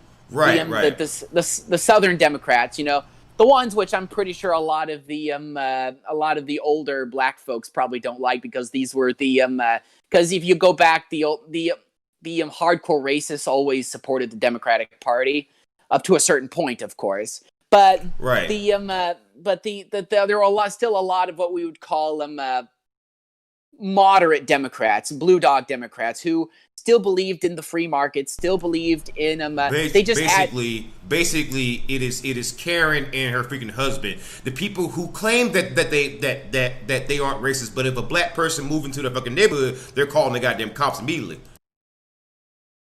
Yeah, essentially the white liberals who I think you're more talking about the white liberals who tend to but yeah, you're talking about the right person. The white liberals who virtue signal about how they love black people, and the second a black person moves close to them, they're like, "What the hell?" Exactly. I can see what you're talking about. Right. Well, that's kind of why I put out that video about Seattle. Like, I had people say, "Well, those freaking right wing cities," because I target like South Carolina a lot because that's where I'm from. But it's like, I had to show people on the left, like, it's not just a right-wing problem, bro. Like, some of the worst shit happens in your cities. Have you been to freaking Chicago? Have you seen freaking LAPD? Holy God, they're fucking awful. So, like, I kind of want to, like, show people, like, the reason why I asked you that question is so, people have this, I'm not trying to, like make fun of you or anything, but people have this ideas, that this party or that party changed. And when you think about it, what essentially happens is pretty much comparable to how Donald Trump negotiates. It is pretty much a big ass. They were always that way. It's just time made it more palatable. They were always anti-gun. They just haven't really said we want to take all guns until recently. All right, they were always like that. All right, they were always not the biggest fan of cops, but because of how things were back in 2016 and before that, they couldn't really get behind Colin Kaepernick, but now they can. So you see, people have big ass, people have beliefs. It's just that you gotta look beyond what people tell you on paper. See, when I make these videos and I do these freaking deep dives, they're like, how do you do all this shit? It's like, because I look beyond. You never just take what someone presents to you at face value. You take what someone says and you says, what is the logical conclusion to what the fuck you're saying?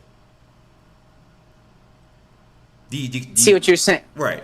Although I don't take this the wrong way, but I usually become skeptical when people say that they are looking beyond, in that they're that they have like a third eye to where they can see something. Oh no! I'm not saying that. I'm not saying no kind of magical shit. I'm saying that I assume people are full of shit until they prove otherwise.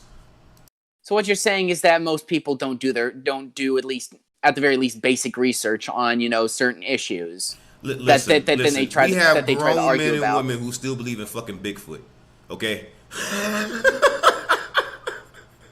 Wait, Bigfoot isn't real? Listen, don't you dare! I will jump through this goddamn screen. Don't you dare!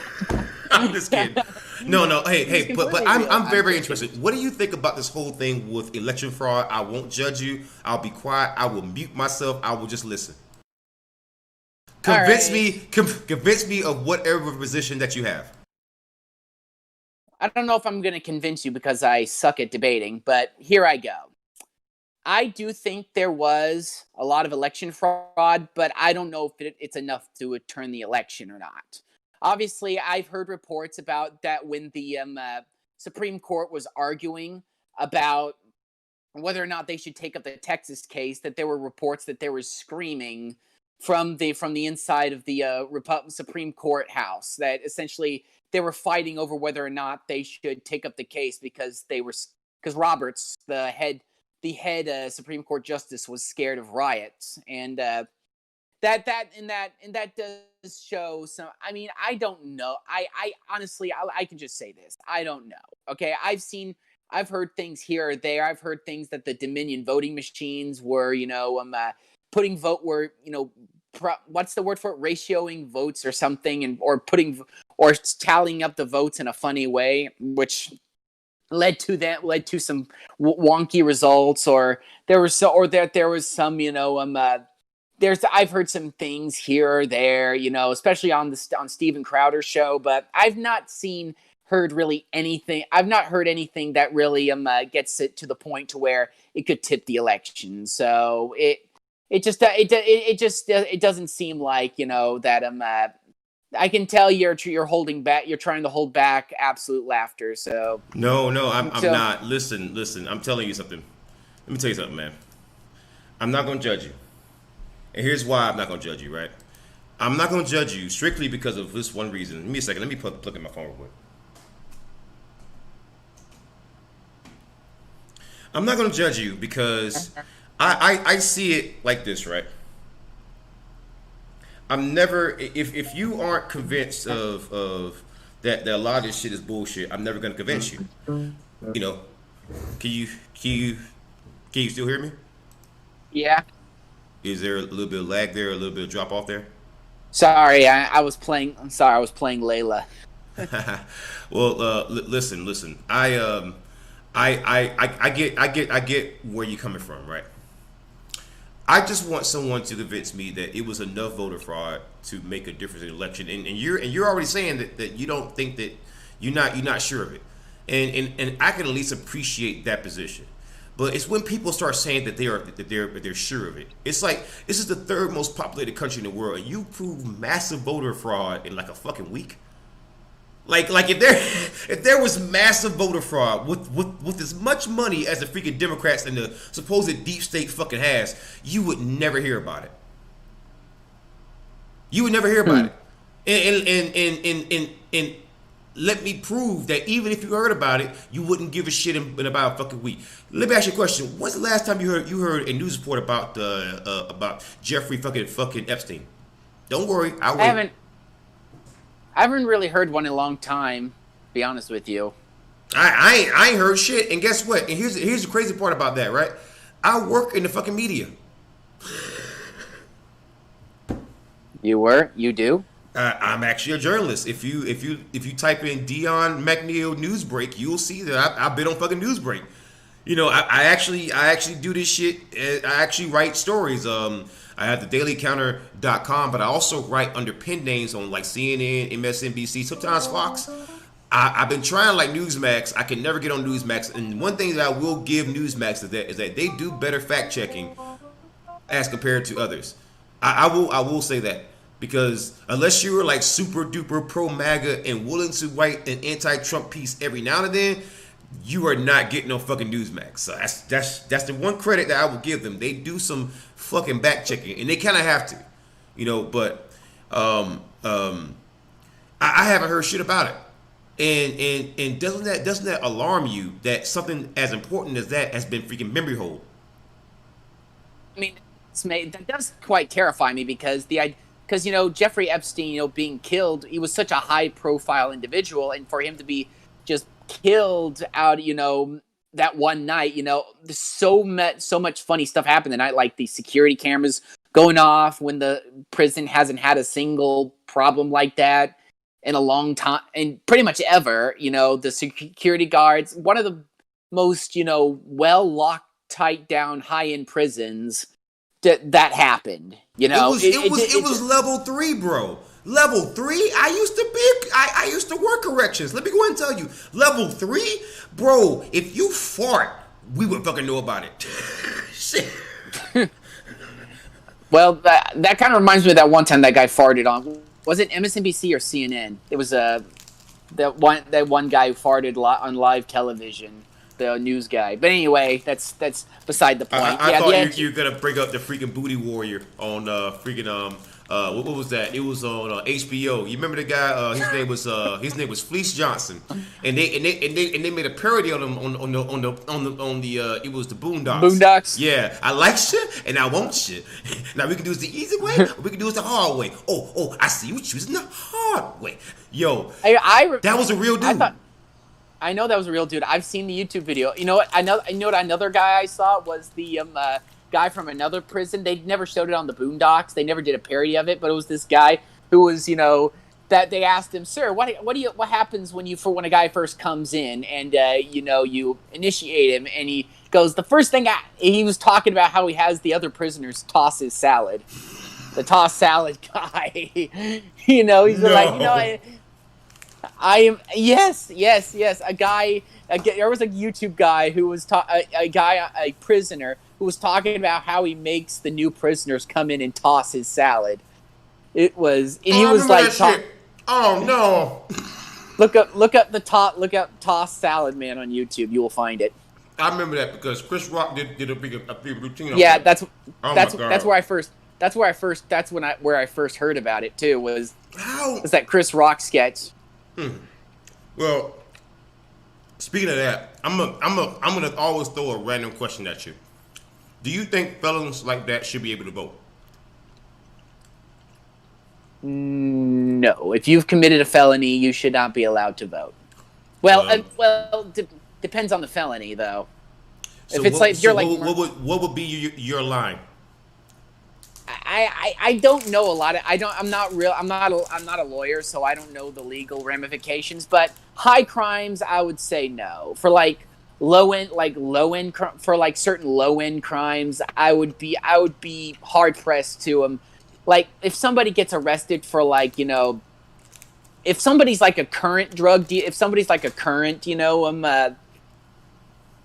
I do think that somebody who's on drugs should not be voting, because when you're high, you're not making good decisions.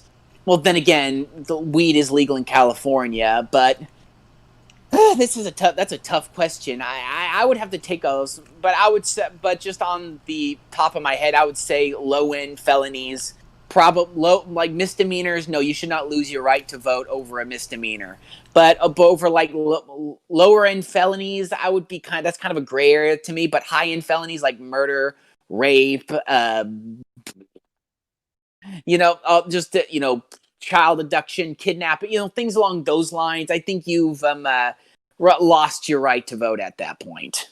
You know what? I actually agree with you, only from the standpoint of the way that I justify this some view, because I have a. As you might notice, I have a new audience that's coming in a little bit. Some of them a little bit more left leaning. I'm still very much on the right, but it's just that I say things that, unfortunately, places to be on agreeing with the freaking left recently. It is what it is. But the one thing that I do explain to them a lot, is that when it comes to this particular issue, the way that I justify saying that those people should not be able to vote is if the left is going to have the position of this person shouldn't be able to own a gun based on this on this and that, this person should be locked up, we should have more surveillance or this and that. It's like, okay, you are calling for all that for people who have not necessarily committed a crime yet. Well, this person who has been convicted of a crime, you don't want to place any more additional restrictions on them, just on new people that didn't have the same restrictions before. So now you're adding people to a freaking list while on your end you're not making any fucking concessions, and that just doesn't work for me. So I have to have it whereas I can trust you in society. If I wouldn't trust you with a goddamn gun, why would I trust you with a fucking vote? Like, for example, I know that I don't trust a person who's very, very young or someone who is in a freaking who's a freaking vegetable to be able to vote. So because I don't trust that they have the mental capacity to vote. Therefore, I think that Jeffrey Dahmer, who eats people, shouldn't be able to goddamn vote, right? By the same token, you don't have the mental capacity. If you just go out and shoot 5 or 6 people like a goddamn psycho, you're clearly a goddamn psycho, and you do not have your mental capacities. I don't want you to vote on anyone, and your vote could be the tie-breaking vote to give a man the power to have goddamn nukes. Well, if you go back to the founding of America, many of the founders believed that only landowning men should have the right to vote, because I think they felt that they're the ones who are more attached or have a more thorough understanding of how a vote would affect the society they're in. So I don't really agree with it. I'm not for reducing the voting age to 16 by no means. It's a young kid, not like they would do it anyway. Young kids college age kids don't vote. It's like their voting percentages are terrible. But where was it? What was I talking about again? I forgot. You were talking about. Oh yeah. Now I remember. That's basically why. So and voting is an important decision. People say, oh, voting, you just go in and just circle the first person you see. Well, no, you do. I remember that it's a very complex decision. You got to take into account a lot of things, which is why my parents, when there's voting going around, they will literally send they'll literally sheets around. Party members will send sheets around telling people how they should vote. Because a lot of people don't have time to read all the different issues that are going on in their states. Because when you're voting, you're not just voting for the president or your local congressman. You're voting for also props. You're voting for et cetera, et cetera, et cetera. And most people don't have time. And a lot of people don't have time, or they won't put in the time to research all these different issues. So they'll just take it from somebody else how they should vote for a particular issue based on their party line. And while I did vote outside of my party line, the one thing I voted for in California was the in at least my counting was the legalization of marijuana, mostly because I think the enforcement of soft drugs is just a waste of money. For hard drugs like heroin and meth, I'm more of on the middle on that end. But when it comes to soft drugs, that's essentially my full sort of opinion of the matter. Okay, I have one last question for you. This is gonna be a real, real hardball. So, what do you think is gonna happen in Georgia? What do I think is going to happen in Georgia? Well, judging from what my dad said, the woman is way behind. So I think the Republicans are probably going to lose the Senate too. And what do you think is going to happen as a result of that? Just in your honest opinion, and you can go as wild as you want to go. Civil War 3. No. I don't think there won't be a civil war. We might have some policies enacted which I'm sure as heck not going to like, but if they're bad enough, people will hopefully vote in a Republican House and Senate during the midterms, and we won't have the deal with it. We won't. Biden or Kamala. Let's be real here. Biden's on his way out, so it's almost like the same thing would happen that happened under freaking Obama. I mean, the exact same thing happened under Obama, so it's not like it hasn't happened before, right? Yeah, it could. It's most likely going to happen. They're going to gridlock. They're going to gridlock Biden. The one thing that Democrats do better than the freaking Republicans is fuck up. They will fuck up. Listen. Right now, the country is leaning left and left and left, right? They have all the power, right? They should not be able to fuck this up. And I guarantee you, they will find a way, because they are politicians. Nancy Pelosi ain't shit, just like Chuck Schumer's ain't shit, just like Lindsey Graham ain't shit, just like Mitch McConnell ain't shit. Ain't none of these motherfuckers shit. If you are a career politician, that lets me know off rip you probably ain't shit. So that lets you know, don't you worry, they will fuck up. Because Joe Biden was the second in command when they fucked up the first time. So I don't know why Republicans are goddamn worried, or why they fucking like goddamn protesting and goddamn rioting. Have you not read history? Were you not around in 2008, in 2016? If you're around during that period, you should know how this shit is probably gonna play out. I mean, the shit that I keep saying, right? You will notice that if you look back into history, somebody else said the exact same shit, and I'm just fucking repeating it. I see. So So, sorry, I am sometimes I get lost in my words. So what you're saying is that the left wing will inevitably screw this up because they're politicians. I do agree. I do agree with that. I think they'll enact bad policies which will hurt the economy even further. Can I just ask you a question?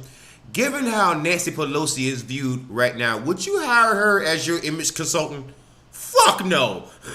Heck no. Okay. I would hire. So right now, that whole stimulus shit, I'm gonna tell you that alone is going to clean out Democrats come next go round. Oh my God! Just you wait for that to happen. Listen, people are mad about that shit, yo. Listen. Nancy Pelosi can try to spin it all she wants, right? But it doesn't matter what she says. That shit happened on her watch. She allowed that shit to happen. A $600, $600, bruh. I can't even buy a goddamn prostitute with that shit. I can't even buy if you can't buy at least a decent drone with that money, you should not. It's not enough. Bro, if you want to, listen. Some of their gas bills for a damn week is more than $600. And that's $600. I don't think is even going to cover rent. No, definitely not rent. The average rent is like something over $1,600 a month. Like it's some ridiculous shit. The thing you can't trust it. Well, the thing about averages is when you average entire countries, especially one as big as the United States, an average is not a good number to go by for the entire state. Some places are going to have lower rent. Like rent in California is going to be a lot higher than rent in, let's say, Mississippi or Arkansas or Nebraska or Kentucky or some other southern state. It's going so some places the rent might be like $1,600 a month, and some places it may be like $700 or $600. I may be completely flubbing those numbers, but that's what I take. You're right. But then the question that I want to ask you is, averages are averages, but how many hundreds of thousands of millions are you willing to sacrifice to? Because you also got to remember, America is the third most populated country in the world. We have a lot of fucking people here. Holy shit! We're the third. Wait, I did not know that. Yeah, we are the third most populated. It's India. No. It's China, India, then us. Yeah, we are the third most populated. We have a lot of fucking people here, dude. Oh, like people don't realize how many people are here. There are more people in California than most countries in Europe have people. Seriously. I can't believe. Well, the thing, and also, what's hilarious is it's the America's largest state is ironically the least densely populated. I am, of course, talking about Alaska. That is kind of fun. What? Did I?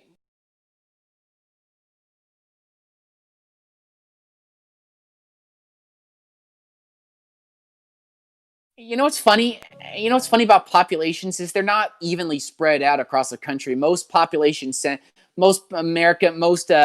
populations are focused mainly in just a handful of cities. I wonder what percentage of the America's population is centered in the in our rural community and our urban communities as opposed to rural.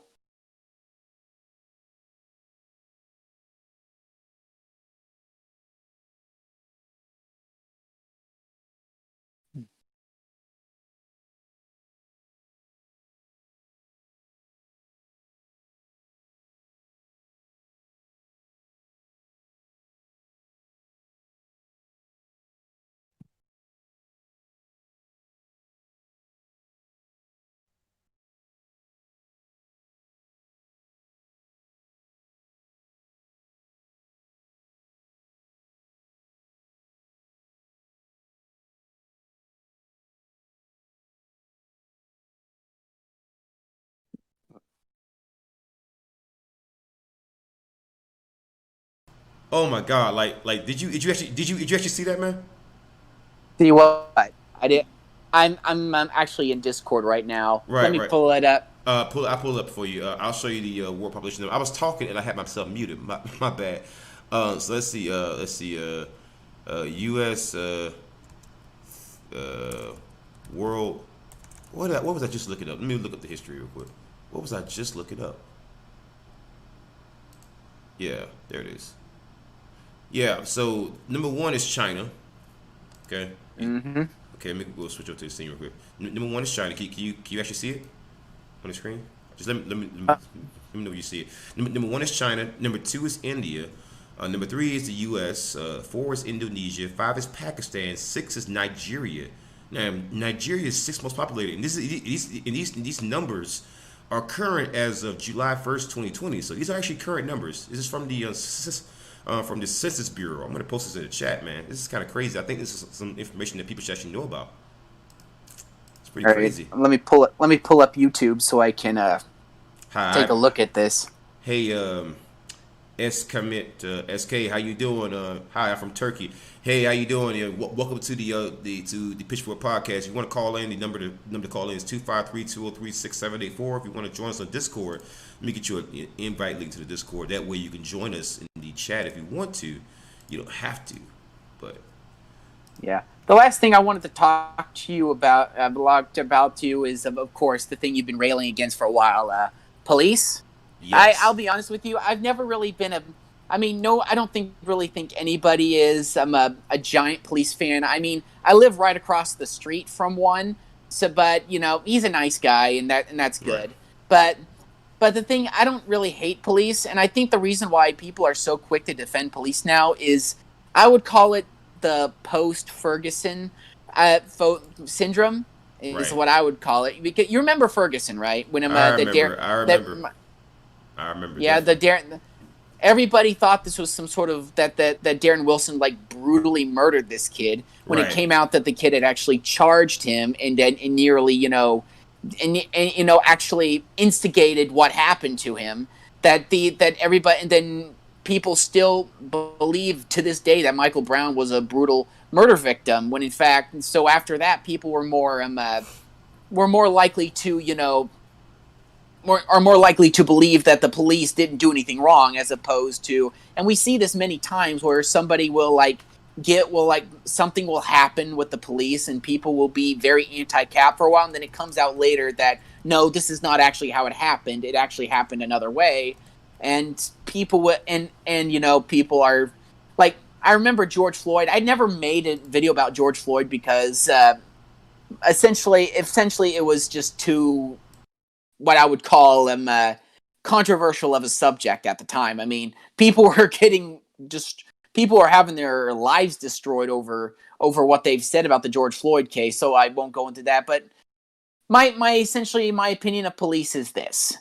I think they're a necessary institution. I do think some reforms are needed. I would decentralize them to an extent, because you go to large cities, they become a very, very it becomes very bureaucratical and corrupt, and just all the problems that happen with government, except with police. So I would say they're a necessary function. There's many of them who are good people, but I do think some reforms are necessary to sort of curb, because people do feel as though police can get away with anything, and to a degree, in some cases, they are much more likely to get away with stuff. So that's essentially what I have to say.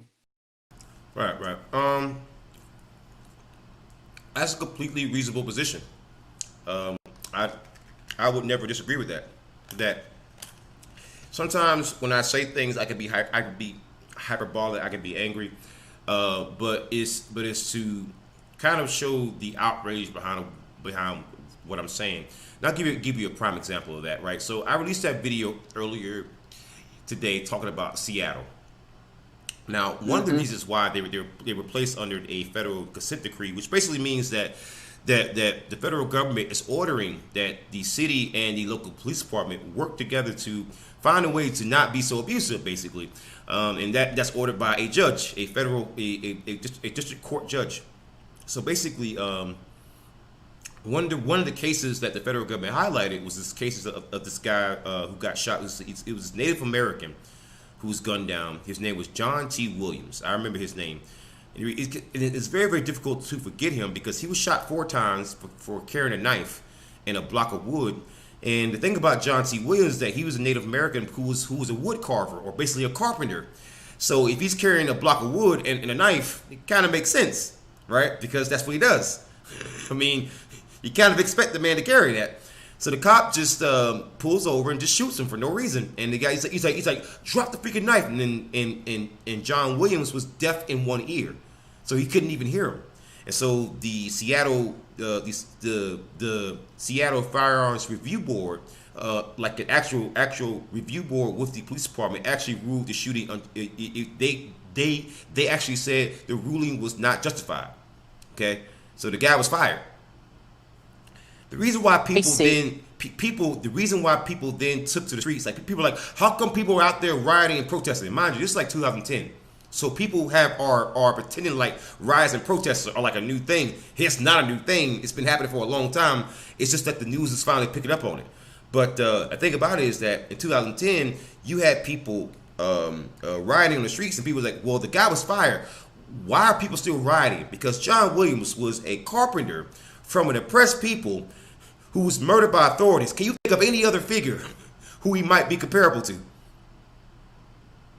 And it sounds like this is just my opinion. It sounded to me like a freak incident. Like the guy did he just like walk outside? It was not a freak incident. You want to know how I could prove it wasn't a freak incident? Are you looking at the freaking stream? Do you see what I'm holding in my hand? This is a CZP-07. It is a handgun, a real gun, by the way. And in Washington State, where this shooting happens, it has always been illegal to open carry a gun. You can walk down the street right now past the cops with an AK-47, and they will not stop you. That's why I have a gun holster. If you look on the stream. Yeah, I'm looking at the stream right now. And you see that I carry, and I also carry 2 knives on me every day. And I also carry a freaking machete on me. I carry all that shit on me while I walk down the street every day.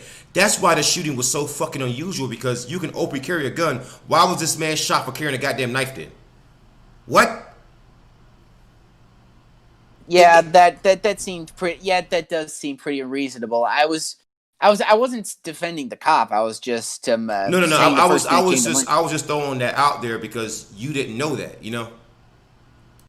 Yeah, because it did sound like a case of where like the guy like what I'm not familiar with the case, so I just let you. Did the guy? It was pretty big because the federal government featured it in a rule to show cause case and also in the initial investigation. So it was pretty big. Even the federal government said it was not justified. It was pretty. It was that bad. Oh, it was that bad, yo. It was pretty bad because people were hot, bro. I'm talking about the whole Cherokee Nation. Every Indian nation out there was like, this is some bullshit. And usually a lot of those tribes, they have like inner tribal squabbles. No, there was no squabbles there. They all agreed. There was bullshit. They shot Indian Jesus. Okay. All right, what was the name of this guy? What was the guy's name again? John T. Williams. And Williams shooting. All right, it happened in Seattle. Happened about 10 years ago. Native American woman who was shot by 4 times in the Seattle. The shooting was ruled unjustified. Well, judging by it, it was it had to be pretty bad to be labeled unjustified. So yeah. So basically, like what happened was the cop shows up. John has a knife in his hand, and mind you, it is not unusual to carry a knife. It's not even unusual to have a fucking gun on you, in Washington State. So. Because I do it literally every day. Literally, if you look at a lot of my videos, you will see me with the gun on me. And I do that out of fucking habit now because I carry it on me like every goddamn day. So that is not unusual. So that's what made the shooting so weird. It's like, wait a minute. The law says you can open carry a gun or a knife. You can open carry a fucking broadsword here. I got a literal fucking battle axe. A literal battle axe that I open carry here. No, hold on. Give me a quick second. I will show you my fucking machete. Hold on. This is what I carry every day. I'm pulling out my little sheath here. And it's a serrated one too. Something tells me that cop was not good at doing his job. Yeah, I carry this every day. And this does not seem that long until you realize that I'm a pretty big guy. And that's why it doesn't seem that big. My hands are fucking humongous, though. But I carry this fucking every day. So why was John Williams ever shot? It makes no sense. I open carry. I walked past the cops. In fact, one time, I stopped with a police officer, and we were literally comparing firearms. I actually let him hold my freaking gun. He's like, "Oh man, this is a nice gun." I was like, "Yeah, it's a CCP-07. They're only going to cost you about $350, like $350 to about $550. It's single and double action. It's got nighttime sights. It's got a decocker. It's very nice and everything." He's like, "Oh, it's very nice." So I'm sitting there holding his gun. He's holding my gun. Like that's why it was so unusual there because because basically. Washington State is a blue state, but it's very, very similar to Vermont in that it is extremely pro-gun.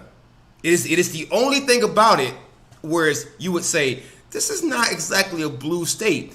It's only blue because of all the Antifa here and all the left-wing politics. But if you peel some of that shit back, you go to places like Auburn or like Kent. Those places are extremely fucking red. In fact, when Trump came here, he went to fucking Kent. That's how red they are. It's the only place in the state where he's welcome. So, I mean, actually, go ahead. If he went to Seattle, he'd probably get mobbed. Jesus, man, that probably be like it would look like fucking. You remember that freaking mob from like World War Z, the big ass mob that climbed on top of each other. Yeah, he be the fattest Brad Pitt ever. Exactly. Also, speaking of self-defense, do you remember the whole Kyle Rittenhouse controversy? I do, and I got some opinions about that. You probably ain't gonna like it. All right, give it to me. All right, so first of all, let's get something out of the way. During the initial racial riots that we had during the summer, there were people complaining about out-of-state actors. Is that correct? Like people, going to like Antifa members from out of state. No. They didn't put a preface on Antifa members. They said out-of-state actors, because it wasn't just Antifa that was doing this. It was also the Boogaloo Boys. The Boogaloo Boys who was posing as Antifa. See, Antifa also went out and caused trouble, but also the Boogaloo Boys were out there doing the exact same shit, and so was the goddamn Proud Boys. So see, the people were saying out-of-state actors should stay home, right? Wait. I did not hear reports of right-wing people blending into the left-wing crowds and doing exactly what they did. That makes no sense. I was one of the journalists that actually broke that story. I'm going to show you real quick because it was actually the Richland County Sheriff's Department, an actual Sheriff's Department, who claimed this, and they actually proved this because they were arresting members of the Boogaloo Boys. If I can get this stupid computer to stop being so slow for a second, I can show it to you. Because I was so shocked when I was hearing this, because originally when I looked into it, it was looking like it was mostly Antifa, but then when they started arresting the people, they found out that a lot of them were not Antifa. Boogaloo boys posing as Antifa. Let me look that up real quick. Let me see if I bring it up to the live view real quick. By the way, side note, if there ever is a civil war, it's not going to be like North-South like it was like 100 years ago. It's going to be like rural right-wing militia members against like left-wing mobs. I think, or be something similar to that. It most likely won't happen, but but continue. Oh, what you searching for right now? This is from the Charleston Post and Courier. This is a Pulitzer, was an editorial, but this is a lot of this stuff is based off of actual fact. And one of the people that they actually quote is a guy that I actually did talk to. His name was Richland County Sheriff Leon Lott. He was featured on Live PD, if you don't remember, with the Richland County Sheriff's Department. But 7 people were arrested in Columbia, which is the capital of South Carolina, last week after police used social media posts to identify rioters and looters who staged a violent confrontation with police following a day of peaceful protest at the State House. Richland County Sheriff Leon Lott said 2 of the men were affiliated within the Boogaloo Boys, a right-wing extremist group with a variety of racist and anti-government views. The self-stated goal of the group, which showed up at protests across the country in Hawaiian shirts, often armed, is to trigger a second U.S. Civil War. The fact that some of the violence in Colombia and elsewhere was caused by anarchists on the right rather than anarchists on the left doesn't suddenly make the rioting wrong. It was always wrong, and it certainly doesn't make it okay. Just as the involvement of some people who were protesting police brutality doesn't make it okay. There is no justification for throwing rocks at police or and bashing in doors and windows and assaulting innocent bystanders. But anyone who wants to use the riots as an excuse to dismiss protesters as a bunch of lawless extremists on the left needs to explain how the narrative fits with the arrest of the anarchists on the right. Because the problem with this thing is that we are deep into the deep south. Antifa did show up, but why were there so many of these Boogaloo Boys who were caught on camera? And I was seeing the freaking footage, mind you, because I'm in the media. I was looking at the freaking footage. A lot of them were dressed as fucking Antifa. Yeah. So they were doing this, and it was trying to infiltrate. Well, not so much infiltrate, just frame. I mean, if you infiltrate, you are becoming a part of the group. They're only putting on masks temporarily. They're not trying to become a part of the group. You know, like when you think infiltration, you think like Black Widow from the freaking Avengers, you know, dressing up as freaking somebody, doing a deep cover dives like an undercover agent for like months and months and months. You don't think, oh, I'm gonna show up like one night and that's it. You know, that's like you just LARPing then. But like that shit was happening all over the country, man. So it has gotten to the point whereas people are pulling Jussie Smollett's. You know, people at first doubted. You know, they and again, I don't blame you for doubting it as soon as you heard it because it sounds unbelievable. It sounds like some bullshit. I ain't gonna lie to you, but people need to look at what happened with freaking Juicy Smollett or Jussie Smollett or whatever the fuck his name is. Paula Smollett. Yeah. So realize that people will lie. They will make elaborate lies, and they will do some crazy shit. He sat there and intentionally got his ass whooped by two Nigerian bodybuilders to hold up a fucking lie. And now you think that people won't. This is MAGA country. Yeah, yes, seriously. And now you think that someone was willing to hurt themselves to support a fucking lie. You know what they'll do to support a lie if it means that they won't get hurt. If they can hurt somebody else or somebody else's fucking business or somebody else's fucking hometown. They did that shit to frame somebody else. It's some that's where we are, man. And if people ask me all the time, why am I so center right? Why am I not more on the right? It's because shit like this is happening, man. And when you see that kind of shit, it's like, okay, guys, the fucking team pauses. That's gotta goddamn stop. And we've got to take a damn step back and just say, okay, what are we becoming, man? What are we becoming, bro? This shit is scary, bro. Because it does seem like, you know, my parents, I mean, they're even saying that the chances of a not a full civil war, but a pseudo civil war, it could be possible due to all this. I have idea. Sometimes I always think of certain events as happening in sort of novel form. You know, you ever read like a novel like what's that one written by that former Holocaust survivor? The Holocaust Anne Frank. The one, not Anne Frank. There was another one. It was written about this guy who was another Holocaust survivor who went to a camp and survived with his dad at I think it was Auschwitz. It was the one with the Paradise Camp. Yeah, I always think of these as novel form. I would imagine that if if a civil war did happen, that it would be, you know, left wing and right wing militias going at each other, and that most of the people and a lot of innocent people would be caught in the fray, and that would eventually it would get to a point to where the American government would just not be able to control it. I could be just spouting off the top of my head and sort of sort of ricochet fashion. But I do imagine that if anything like that happens, and I pray to God it doesn't, that's how it'll go. Do you think there's any possibility of like a civil war happening in North America, or do you think that's all just jibber jabber? It's very possible, and not only is it possible, I think it's going to happen to a small extent. Unfortunately, you're going to have probably a little bit of a skirmish happen on this week, on January 6th. It's going to happen again on January 20th. And what's going to happen is Americans, the one thing that you notice about Americans, right, is that the one reason why we don't like our government is because our government is so slow as compared to like the UK.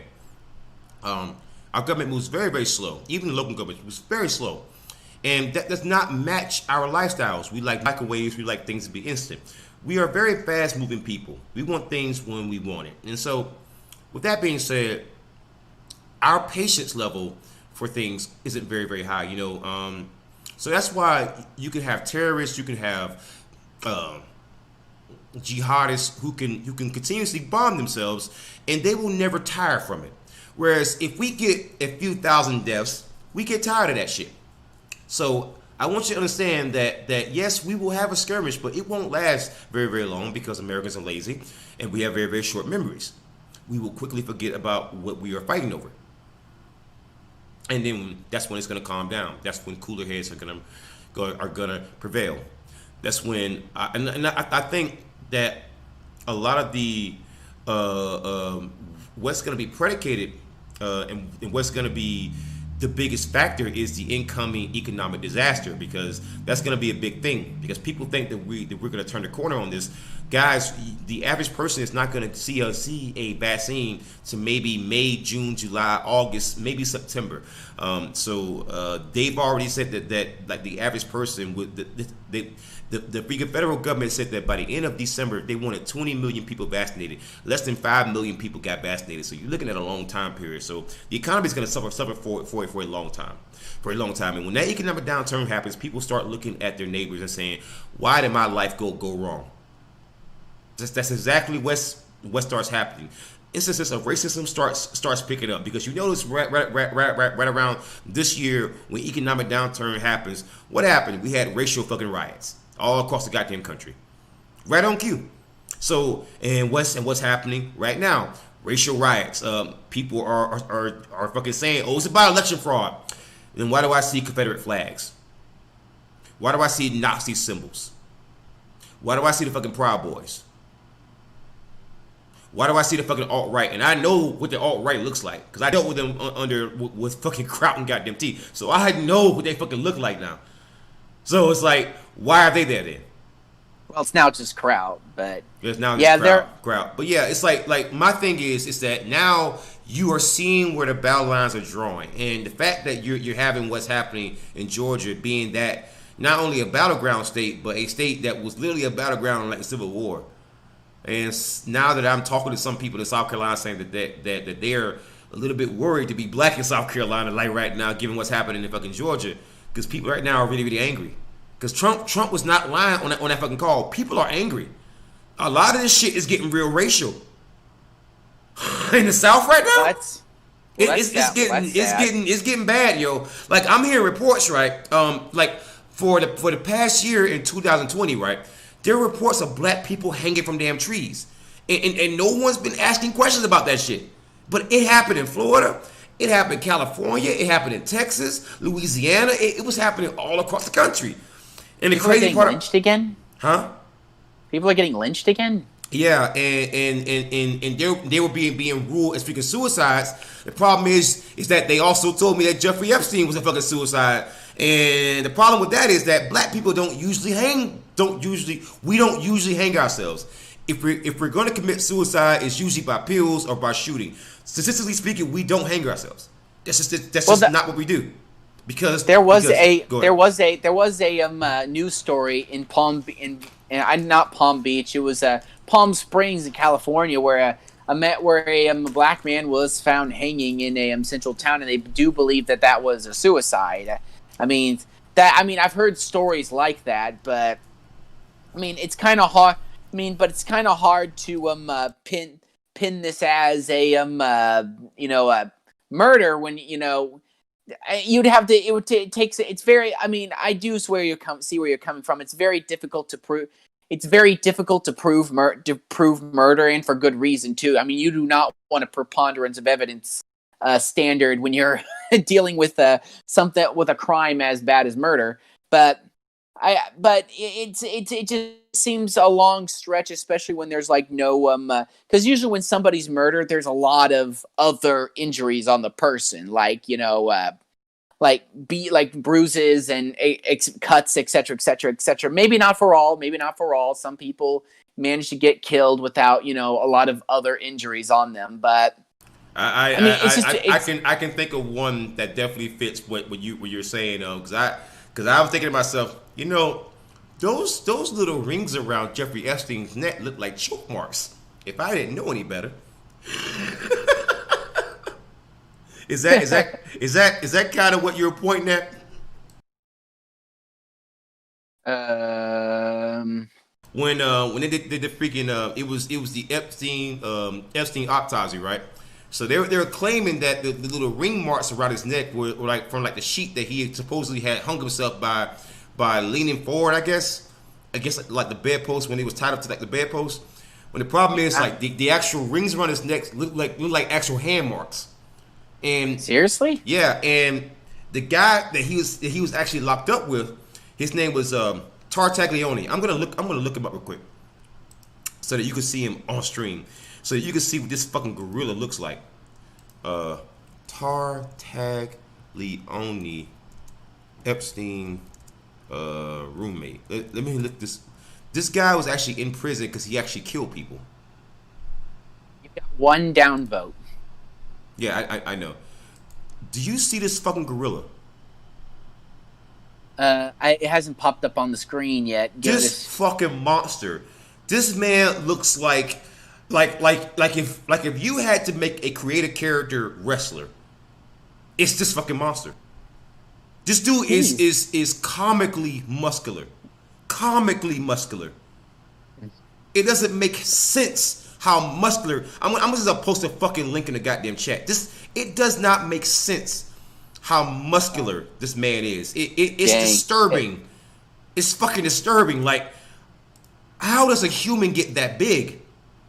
Hello there from Brazil. Tell you what, I can definitely tell you that if I saw that if this guy was my cellmate, I would definitely be gay for my entire term. Yeah. But anyway, dude. But you see how big this man is?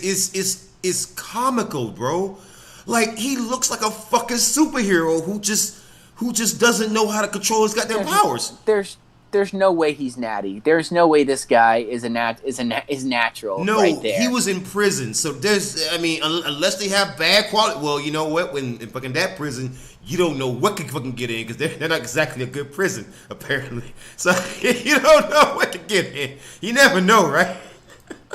Fleece Johnson. Yo, could you imagine Fleece Johnson breaking into prisons just to find some booty? Yo. No. Most important thing is booty. Yo, you gotta say it. He using like ninja skills to break into the freaking maximum penitentiary. Yo, yo, that's actually another story. I'm gonna look up real quick. So this is a story it was covered by this YouTuber named Count Dankula that I like a lot.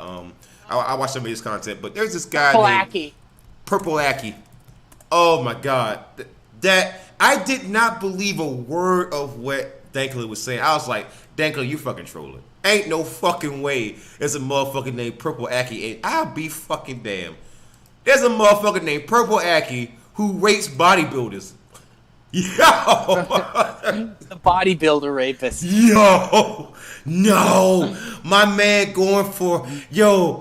going for booty gains. Yo, my man going for booty gains. Vegan gains doesn't end up in England. Yo, I'm telling you, if golden one, if you listening, you better hide them cheeks, yo. You better. The amazing Lucas, he coming for that ass, yo. He gonna see Better how not shout, he better not gonna see how amazing you are. Better not shout, better not cry, bite the pillow, cause he's going in dry. That shit's crazy though. But here's the thing though. They kept locking this motherfucker up, right? And no one thought to ever like lock him away like permanently. Like once I didn't arrest you like for the 5th or 6th time, but keep touching people, man. You gotta go away, bro. Like I'm sorry. I'm surprised Gary. I'm surprised he didn't do what nobody's done what Gary Pleshay has done. You know, you remember the other one, Gary Pleshay from Count Dankula?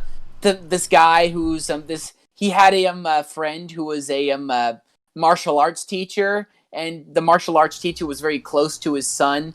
Too close. And he molested his son. The martial arts teacher molested his son, and when the guy was being escorted through the airport, the kid's father shot him in the head with a shotgun. Wow. You better look it up. Look it up, Gary. Just go to Count Dankula's channel and scroll down till you find Gary Pleshay. I'm gonna go watch that one. But hey, man, hey, I want to thank you for the call. But again, I want you to actually join the Discord chat on tomorrow or any other day that you want to join in. I want you to actually contribute. It's actually a pretty good fucking conversation. I actually kind of enjoyed it, but we gotta actually move on because we gotta take another break. You actually were a pretty awesome guest, man. I really appreciate it. I really appreciate it. Hey, man. Just remember, if you ever want to join in on the show, just let me know that you're gonna be in the stream room, and I'll jump in. All right, man. All right, it was good being with you. See you, Space Cowboy. All right, man. Be safe, bro. Oh man, Aspie is awesome, man. All right, guys, we're gonna take another 30-minute break. We'll come back to the news. Don't go anywhere. The number to call in is 253-203-6784. Again, the number to call in is 253-203-6784. Also, you can join me in Discord. I'm going to leave a link to my Discord chat down below. That way, if you join my Discord chat, you join the stream room. Let me know that you're going to be in there. What I will do, I will join the stream room, and I will allow you to. I'll use my desktop audio so that it'll be just like a phone call, just like what happened with Aspie on just now. Thank you again, Aspie. You're awesome as always. All right, guys, we're gonna take a 30-minute break. We are taking a 30-minute break. If you want to be on the show, guys, the number to call in, I'm gonna type it in the chat. Even though it's on the stream, I'm gonna type it on the chat. 203-203-6784. Call in 253-203-6784. Again, the number to call in is 253-203-6784. If you wanted to join me on Discord, guys, the Discord link is in the chat. Guys, we're gonna take a 30-minute break, and we'll be back with more Pitchfork Podcast. I'm gonna leave the latest video that I've done on the screen. Don't go anywhere. More Pitchfork Podcast when we return. 30-minute break. Don't go anywhere. Like, comment, share, subscribe, and hit the notification bell. Enjoy the show. When we look at the Seattle Police Department, we see more than 50 years of corruption, bad policing, lies, cheating, and stealing. And that has been confirmed over the years from citizens, officers, and even the federal government. It's been painted that the defund the police movement and Black Lives Matter is what caused the massive number of Seattle police leaving the force, when nothing could be further from the truth. Let's have a chat about the Seattle Police Department. Back on June 8th, 2020, the Capitol Hill Autonomous Zone, or CHAZ, also known as the Capitol Hill Organized Protest, or CHOP, established a self-declared autonomous zone that was located in the Capitol Hill neighborhood of Seattle, Washington. It covered Carl Anderson Park and 6 other blocks. And it came shortly after the Seattle Police Department abandoned the East Precinct building. Welcome to CHOP, and for those who live in it, it is now a part of their daily lives. 6 city blocks have now been transformed, now called CHOP, where the Capitol Hill organized or occupied protest. And now you might be saying that that sounds an awful like it was absolute chaos and anarchy, and it certainly appears unwarranted. However, I am reminded of the words of Dr. Martin Luther King. A riot is the language of the unheard. There were people out there claiming that the autonomous zone and the defund the police movement was the reason why officers were leaving. And they say this despite the fact that I can find YouTube videos from a year ago where officers were leaving the Seattle Police Department due to complaints about a toxic work environment and corruption. These 42 exit interviews of Seattle police officers have a lot in common. Parting words praise the camaraderie among officers, some even applauding their direct supervisors. But a common complaint that popped up over and over again is about city politics. Officers who say they feel a lack of support from city council. It would almost appear as if the Seattle City Council and the Washington State Governor Jay Inslee had no issue with the right wing in this country and the thin blue line or Blue Lives Matter folks just blaming Black Lives Matter and the defund the police movement, CHOP or Chaz or whatever you want to call them, for all the issues that were happening with police, because that would take Governor Jay Inslee and the Seattle City Council off the hook for all the corruption that happened on their watch. So if you can blame non-government actors for problems that the government caused, well, if you're the government, why would you want those non-government actors to not catch the blame for something that is clearly your fault and something that was going on for a long time before those non-government actors even existed? Excuse me, but Black Lives Matter was not founded until July 13th, 2013. And here is a U.S. Justice Department report from 2011 stating that the Seattle Police Department was engaging in biased policing. And that's going to be a very important note, because this will not be the last time the U.S. Justice Department essentially calls the Seattle Police Department a bunch of racists. In fact, when you look into the Seattle Police Department, there is corruption and issues from top to bottom. The issue with making this video was condensing all of the issues that the Seattle Police Department currently suffers from and has suffered from for quite some time. Let's take a look at some examples. It is well known that the Seattle Police Department has had serious issues with racism, and that's one of the main reasons why they've been losing minority officers over the years. Here, let me give you some examples of that. Now, on the screen before you, it's a screenshot from the webpage of the ACLU in Washington State, and they have so kindly provided a timeline that outlines a decade of abusive police practices, corruption, flat-out racism, and the federal investigations that confirm that racism. Let's look at some of the Seattle Police Department's greatest hits. This footage that you're seeing of a protest may look recent, but this protest footage is actually from 2010. Now, for our first incident, we have the shooting of John T. Williams, who was a Native American who was shot 4 times by former Seattle police officer Ian Burke, and Williams died at the scene. The shooting was ruled unjustified by the Seattle Police Department's own Firearms Review Board. Now, you might be saying, why was there protests and riots and so many people who were angry over the shooting of John T. Williams? Well, for one, the shooting was unjustified. 2, the man was a Native American, so he was murdered on his people's own land. And 3, he was a wood carver, or basically a carpenter. This murder struck a chord with so many people because John T. Williams was a carpenter who came from an oppressed people who was murdered by authorities. Gee, I wonder if there's any parallels to other stories that many Americans hold near and dear. So as you might imagine, this could have hurt their recruitment chances with Native Americans. And now let me show you where it hurt their recruiting chances with Hispanic Americans. You see, just like the John Williams case, there was another case that the federal government featured picture that shows some pretty unmistakable racial bias and some pretty interesting choice of words, while somebody who hadn't even done anything wrong was being assaulted by not one but two officers. This racially charged video has caused a firestorm of controversy, not just in Seattle, but around the world. You can clearly see Seattle Police Detective Shandy Cobain kick a Hispanic man who he mistakenly thought was a robbery suspect. And then there's the audio. You got me? I just beat the Mexican piss out of you, homie. You feel me? Seconds later, the man moves his hand, appearing to wipe his eye. The officer kicks him in the head as he wipes his boot on his hand. A female officer stomps on his leg. Police realize they detained the wrong man, lift him up, and let him go.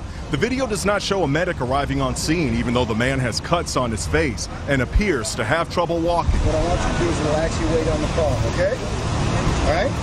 Put your hands back so you don't fall down, all right? A freelance photographer captured the video. So they kicked you in the head, man? Yeah, they did. Tell me why they kicked you in the head. I don't know. They just kicked me in the head. They knocked me down and kicked me in the head.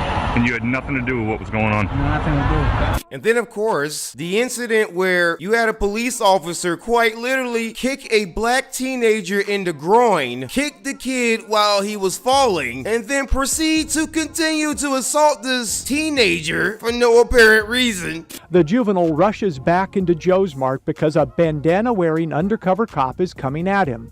Even though he raises his hands and stops, the officer throws a big kick to his groin. The kid falls down and gets two more hard kicks to his chest and his face. And the reason why I highlighted those specific cases is because those are the three cases that were highlighted by the U.S. Department of Justice. The American Civil Liberties Union, or ACLU in Washington State, was so kind as to provide a full detailed list of just some of the things that the Seattle Police Department has been involved in. And one could say that this list is quite exceptional. You had the three incidents that I just mentioned.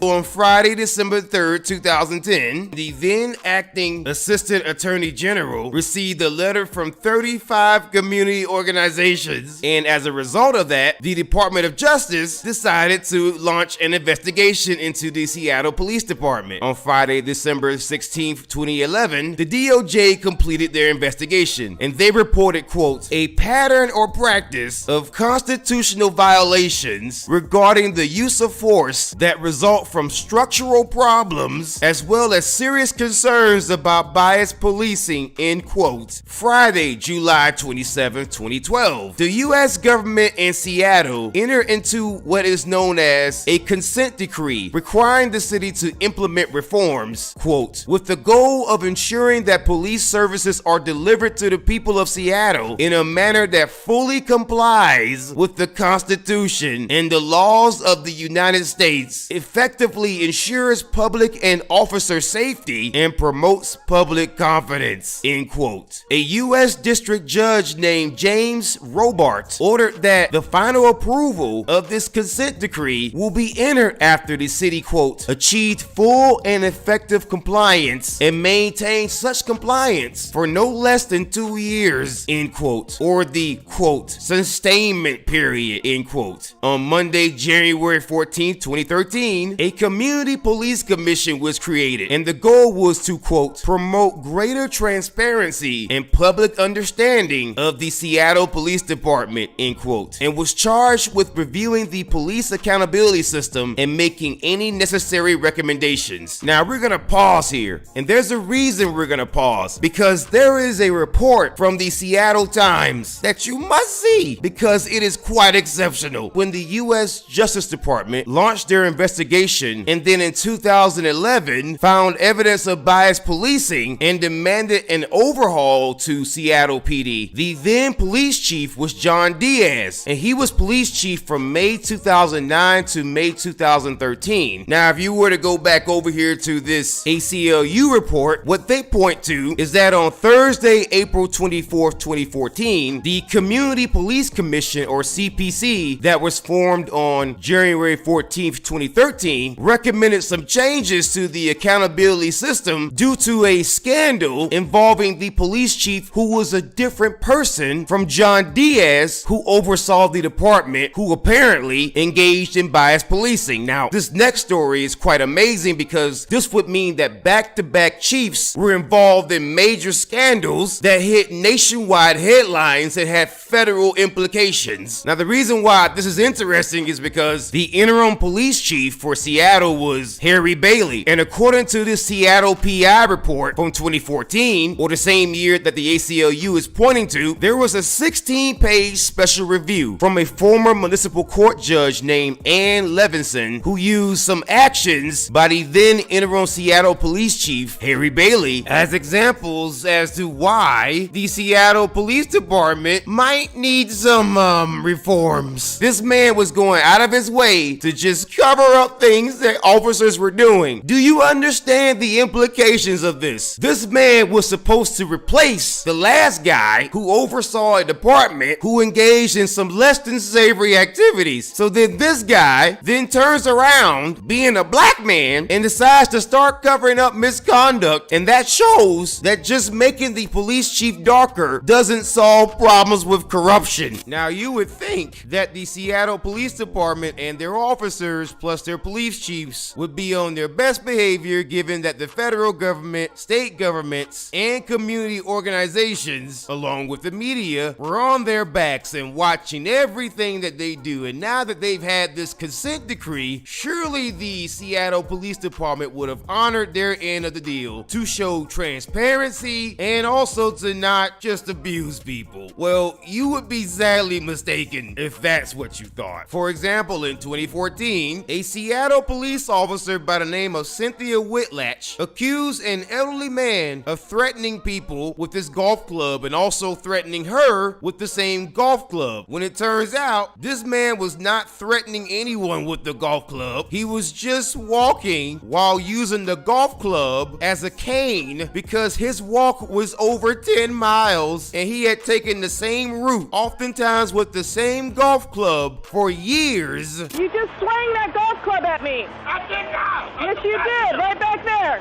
I didn't see you on the way no golf club. It was on audio and videotape. Put it down. Mr. Wingate wasn't having it. The Air Force veteran and retired Metro bus driver tried to explain to Officer Whitlatch that he uses the club as a walking stick and was just minding his own business.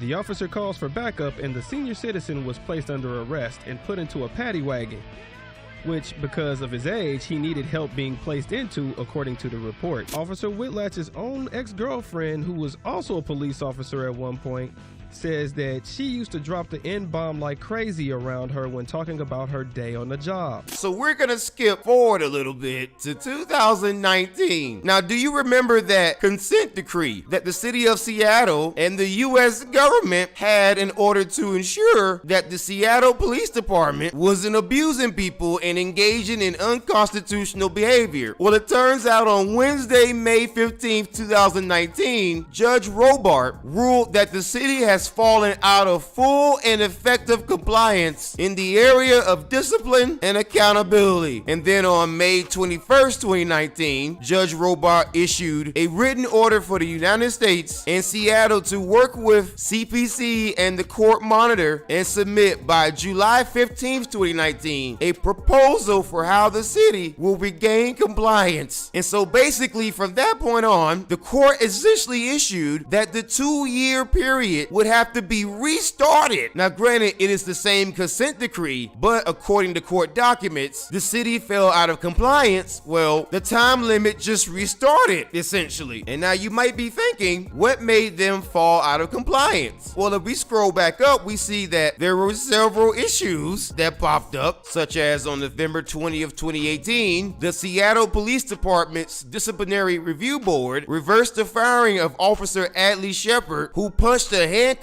woman seated in the back of his patrol car hard enough to fracture the orbital rim of her right eye. The board reduced Shepard's discipline to a 15-day suspension and ordered he be reinstated to a new position and receive full back pay less suspended days, which is probably why on November 5th, 2018, Judge Robart noticed some inconsistencies in the contracts and the requirements for the consent decree. And one of the things that Judge Robart noted on Wednesday, October 17th, 2018, was that the Seattle Police Department was trying to roll back reforms contained in the accountability law that came as a result of the consent decree and the fact that the federal government had to interfere. On Wednesday, January 10th, 2018, the judge granted the city's motion to start the clock on the 2-year sustainment period. Now, we already fast forward to 2019, so you already know how that turned out. And then you had the shooting of Charlena Lyles, which caused a serious issue, and I'll show you why.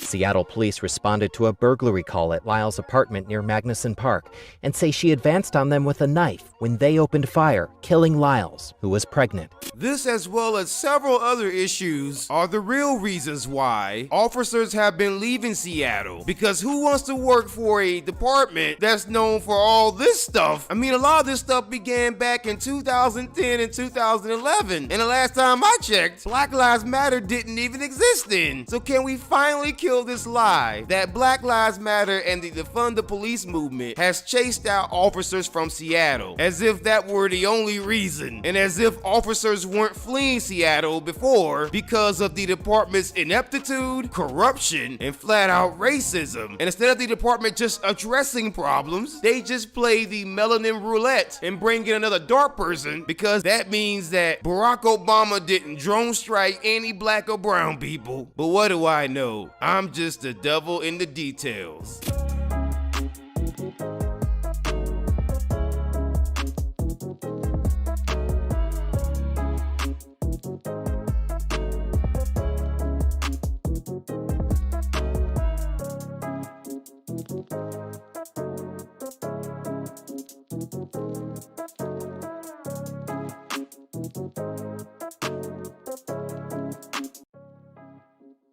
Like, comment, share, subscribe, and hit the notification bell. Enjoy the show. When we look at the Seattle Police Department, we see more than 50 years of corruption, bad policing, lies, cheating, and stealing. And that has been confirmed over the years from citizens, officers, and even the federal government. It's been painted that the defund the police movement and Black Lives Matter is what caused the massive number of Seattle police leaving the force, when nothing could be further from the truth. Let's have a chat about the Seattle Police Department. Back on June 8th, 2020, the Capitol Hill Autonomous Zone, or CHAZ, also known as the Capitol Hill Organized Protest, or CHOP, established a self-declared autonomous zone that was located in the Capitol Hill neighborhood of Seattle, Washington. It covered Carl Anderson Park and 6 other blocks. And it came shortly after the Seattle Police Department abandoned the East Precinct building. Welcome to CHOP, and for those who live in it, it is now a part of their daily lives. 6 city blocks have now been transformed, now called CHOP, or the Capitol Hill Organized or Occupied Protest. And now you might be saying that that sounds an awful like it was absolute chaos and anarchy, and it certainly appears unwarranted. However, I am reminded of the words of Dr. Martin Luther King. A riot is the language of the unheard. There were people out there claiming that the autonomous zone and the defund the police movement was the reason why officers were leaving. And they say this despite the fact that I can find YouTube videos from a year ago where officers were leaving the Seattle Police Department due to complaints about a toxic work environment and corruption. These 42 exit interviews of Seattle police officers have a lot in common. Parting words praise the camaraderie among officers, some even applauding their direct supervisors. But a common complaint that popped up over and over again is about city politics. Officers who say they feel a lack of support from City Council. It would almost appear as if the Seattle City Council and the Washington State Governor Jay Inslee had no issue with the right wing in this country and the thin blue line or Blue Lives Matter folks just blaming Black Lives Matter and the defund the police movement, CHOP or CHAZ or whatever you want to call them, for all the issues that were happening with police, because that would take Governor Jay Inslee and the Seattle City council off the hook for all the corruption that happened on their watch. So if you can blame non-government actors for problems that the government caused, well, if you're the government, why would you want those non-government actors to not catch the blame for something that is clearly your fault and something that was going on for a long time before those non-government actors even existed? Excuse me, but Black Lives Matter was not founded until July 13th, 2013. And here is a U.S. Justice Department report from 2011 stating that the Seattle Police Department was engaging in biased policing. And that's gonna be a very important note, because this will not be the last time the U.S. Justice Department essentially calls the Seattle Police Department a bunch of racists. In fact, when you look into the Seattle Police Department, there is corruption and issues from top to bottom. The issue with making this video was condensing all of the issues that the Seattle Police Department currently suffers from and has suffered from for quite some time. Let's take a look at some examples. It is well known that the Seattle Police Department has had serious issues with racism, and that's one of the main reasons why they've been losing minority officers over the years. Here, let me give you some examples of that. Now, on the screen before you, it's a... All right, we are back with more Pitchfork Podcast. Guys, we are back with more Pitchfork Podcast. With that being said, guys, if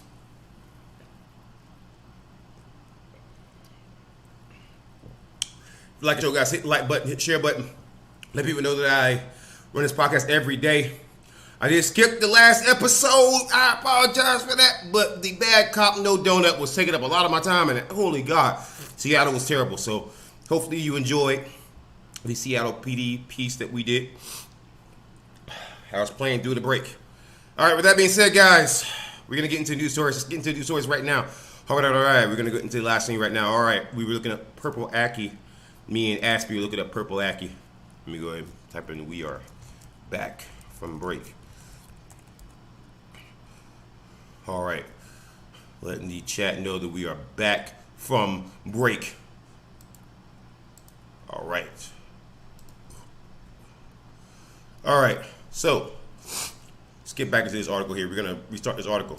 If Donald Trump can't lead the GOP, he will destroy. This is by Hayes Brown, one of my favorite opinion columnists over at MSNBC. We're going to go ahead and put that in chat. By the way, guys, we already covered Newsmax, so don't complain about it in the chat. All right, so let's go ahead and get into it. If Donald Trump can't lead the GOP, he will destroy it. How about Hayes Brown, published today, January 5th. Happy belated New Year. President Donald Trump has never bothered with pretense. He's never pretended to care about the Republican Party as a set of ideas or ideologies. He's never craved like-minded companions. He wants the adulation of the masses who identify with the Republican Party and the unwavering, unblinking loyalty of his fellow party members. There is no reciprocity. Only an unending stream of homage and tribute can appease the self-styled emperor of the grand old party. Written beautiful. Pardon me, give me a second.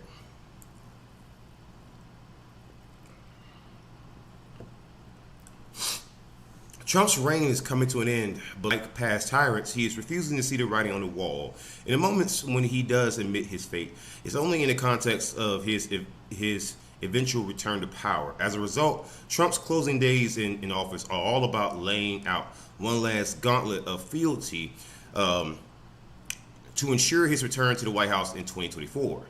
Any signs of dissent will result in his personally shivving the offender politically, kneecapping any threat to his absolute control of the Republican Party. This is a tweet that he put out on January 4th, 2024. 2021, which was yesterday, on 7:45 a.m. The quote surrender caucus, the quote surrender caucus, end quote, within the Republican Party will go down in infamy as weak and ineffective, quote, guardians, end quote, of our nation. who were willing to accept the certification of fraudulent presidential numbers. This is written by Donald Trump on January 4th, yesterday at 7:45 a.m. That is just exceptional. That's all I'm going to say about that. Just exceptional. And there's a political article there. I want to provide you a link to whatever thing is hyperlink. I'm going to post it in the chat there. All right, so here we go. Let's get back here. All right. So, if you think that's an exaggeration, here's how Politico described the chaos that Trump has created as he continues to insist the election was rigged and party officials scramble to agree. State party chairs are tearing into their governors. Elected officials are knifing one another in the back. Failed candidates are seizing on Trump's rhetoric to claim they were also victims of voter fraud in at least a half a dozen states. Oh my God, that is fucked up, man. That's just ridiculous. It's the only logical endpoint to his takeover and subsequent reprogramming of the party. It's not as though there's been anything close to meaningful repercussions for his actions against his fellow Republicans since he first clinched the party's nomination in 2016. He's cowed his political rivals into total submission. He's continued to make millions of dollars even while holding office, and despite being, as the New Republic's Matt Ford pointed out, absolutely terrible at politics and getting what he wants legislatively. He has remained convinced that there are no limits to his power as president. I'm gonna give you a link to that too.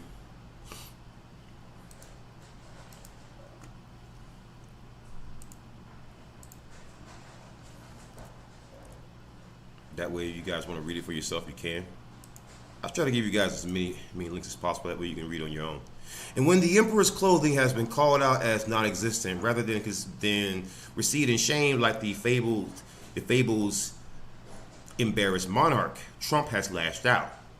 Rank and length of service to the party are meaningless in Trump's mind, no matter how many times a person has done him a favor, saved him from a political defeat, or in the case of impeachment, voted to keep him in office. There is no enough for Trump.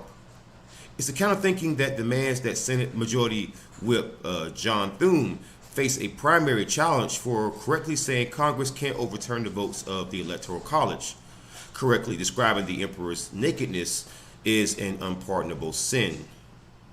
Again, Hayes Brown, even if you don't agree with him, writes beautifully here. I mean, the way his writing style, it's just, wow. It's just, I can never match this. It's just so beautiful. Likewise, Senator Tom Cotton stood up for Trump in the summer, arguing that the president's response to the anti-police brutality protests needed to go even further, invoking military deployment as an option. But he has refused to line up behind the vanity challenge to the Electoral College results his colleagues have scheduled for Wednesday, and so has found himself on the receiving end of a threatening Trump tweet. And Donald Trump tweeted this on January 4th, 2021, which is yesterday at 7:07 a.m. How can you certify an election when the numbers being certified are verifiably wrong? You will see the real numbers tonight during my speech, but especially on January 6th, at Senator Tom Cotton. Republicans have pulses, at Senator Tom Cotton. Republicans have pluses and minuses, but one thing is sure: they never forget. Wow. So I'm gonna go ahead and give you a link to Tom Cotton, what he said about police brutality. That was pretty crazy. I remember that shit. Military deployment. Oh my God. Yeah, I bet you regret that shit now. Because now Trump is attacking your ass, and now you realize that your stupid ass fealty don't mean shit to him. Because to a narcissist, loyalty don't mean shit. The president's Twitter account is the high decibel 280 character version of a toxic partner's whispers of "you are nothing without me." He won't be able to move markets and generally terrorize the masses with his Twitter account after January 20. But unless Twitter decides to wrench it from him post-presidency, it it is still how he'll ensure that the Republican Party can't survive without him as its head. He will program that truth into his millions of remaining followers. Give you a link to that too as we go along. Again, I give you guys as many links as possible because again, I want to provide for you guys. I'm here for you. Let's move on here. Trump's grip on the base, addicted to the rush of gorging on his ambrosial lies, is both his lifeline and his scourge. Democracy isn't a goal to Trump. It's a tool for harnessing the power of millions into being an instrument of his rage to punish and torment his enemies. It's why, despite his middling track record in getting his endorsees elected, his threats to men like Thune and Cotton still carry weight. And I thought that was very interesting.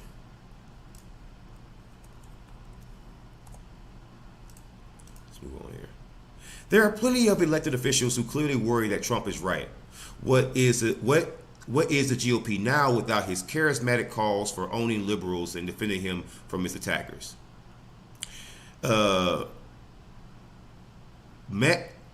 Matt Continetti, the founder of the conservative Washington Free Beacon, mused about this in the New York Times last month and came up empty, finding the party a hollowed out shell. Quote, the Republican Party has embraced reality TV authoritarianism not out of strength but out of weakness, end quote. He wrote. I'll give you a link to that too. I know I'm pausing a lot and giving you links, but again, I love to do that. All right. For all his delusions of grandeur, Trump knows this truth deeply and intuitively. And the second that seems like it isn't the case, he will sabotage anyone and anything that threatens him.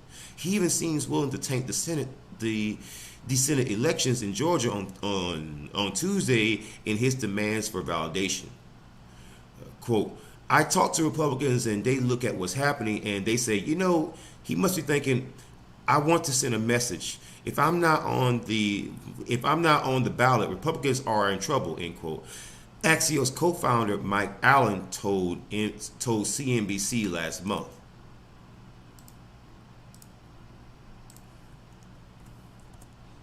Make sure I give you that link. That's just, oh my God, that is spicy.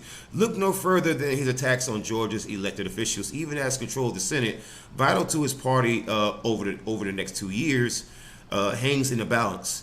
At a rally Monday evening ahead of the pair of runoffs, he focused more on his own election woes, promising to campaign against Republican Governor Brian Kemp in 2 years for not throwing him the state.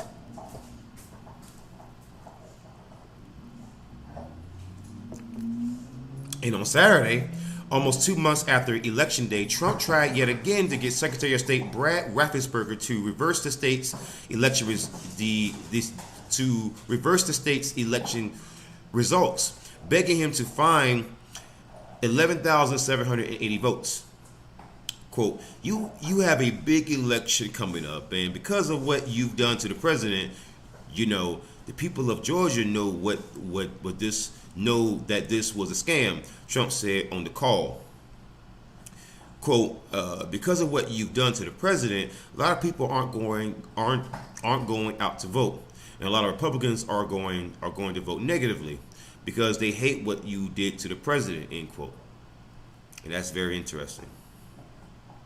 That's very interesting. Let's see this. Just gonna. Now we turn to our legal breakdown tonight. President Trump's instantly. Okay, let me go ahead and just.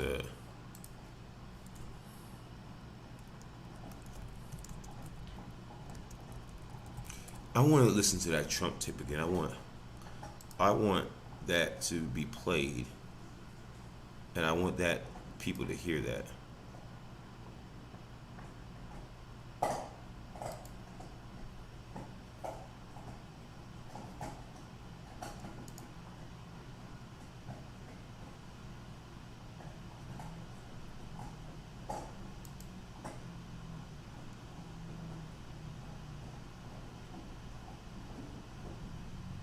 I'm gonna get you the Ravensburger tape again. I want to play that again for you guys. So this is the Trump tape with Georgia Secretary of State Brad Raffensperger. I want you guys to listen to this on tape and tell me what you think about it. Tell me what you think Trump was trying to accomplish here. You know, I'm gonna post that link again. There we go. Because it didn't show up on Twitch. And I'm gonna play this tape and I want you guys to tell me what you think Trump was trying to do here. Put on desktop audio.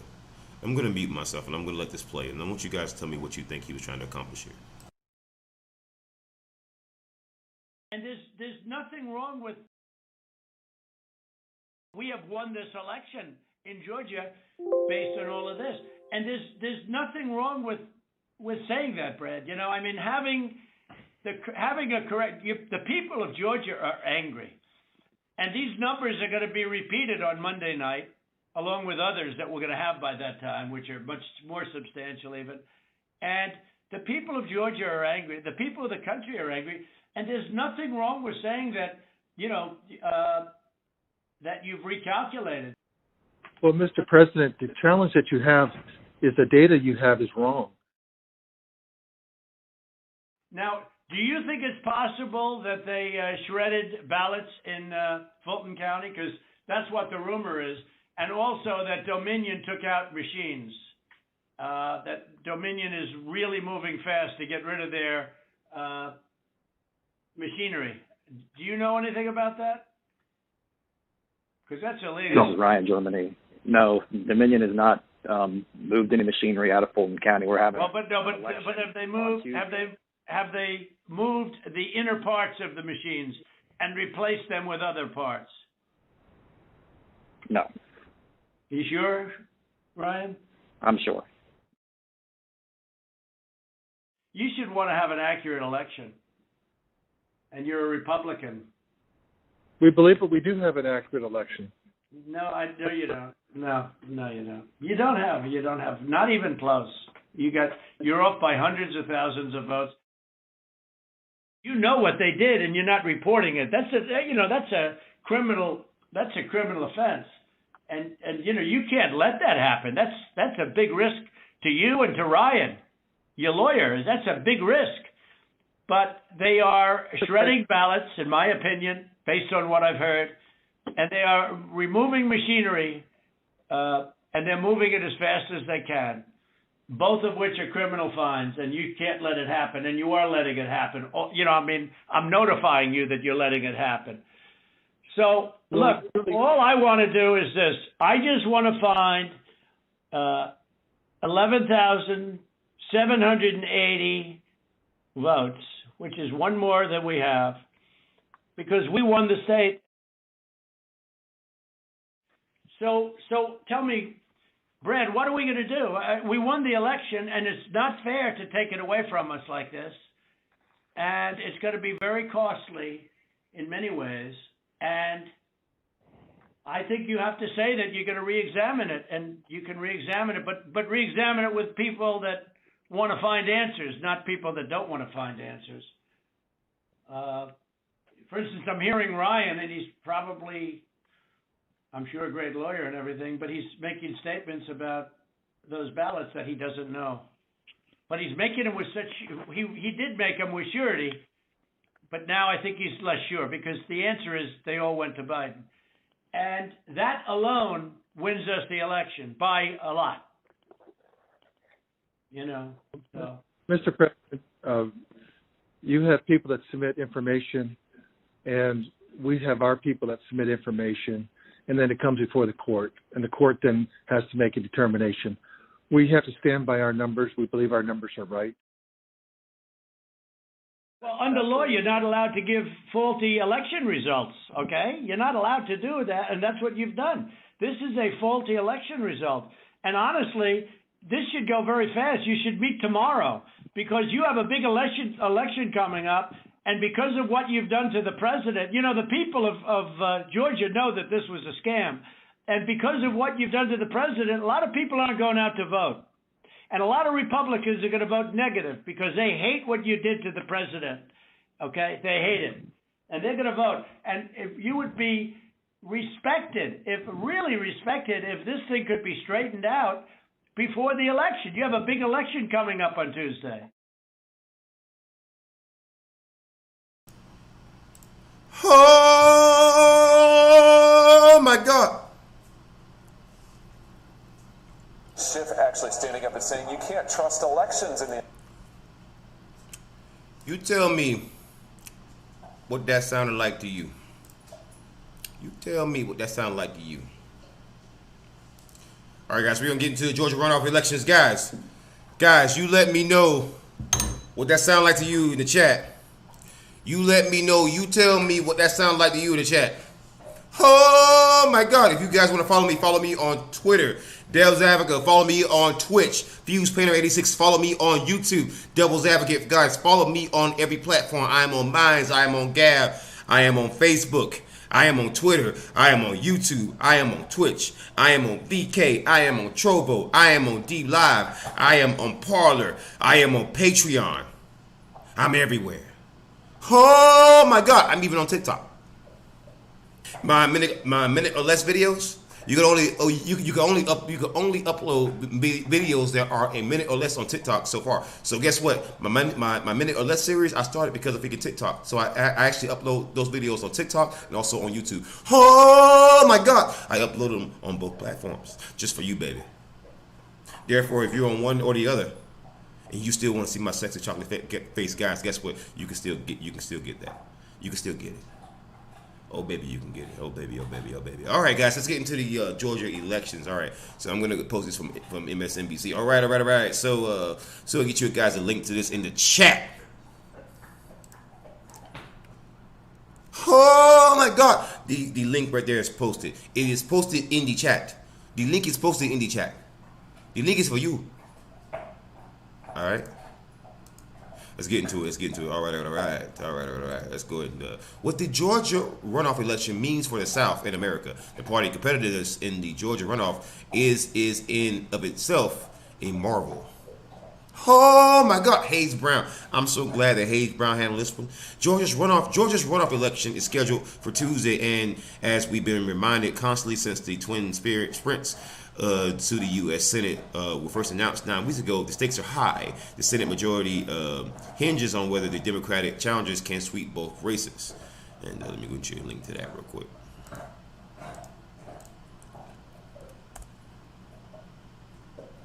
All right, that is posted. All right. Beyond that, though, the competitiveness of Georgia is in itself a marvel, both a starting point in a final stretch. For years, the state was written off by Democrats, along with much of the South, as purely Republican territory, based on the strength of the region's whites as a unified voting bloc. Raphael Warnock and John Ossoff now have a chance to finish what activists and organizers have worked toward for years. No matter the outcome, Georgia is the first major battle in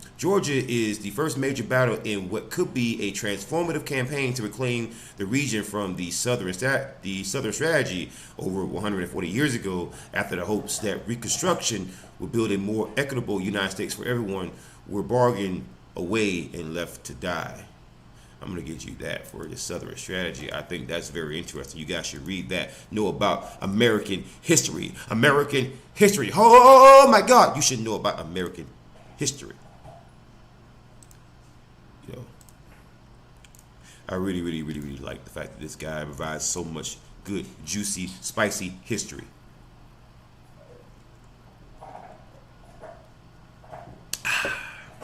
Good old fashioned brown sugar water, carbonated sugar water. That is Coca-Cola.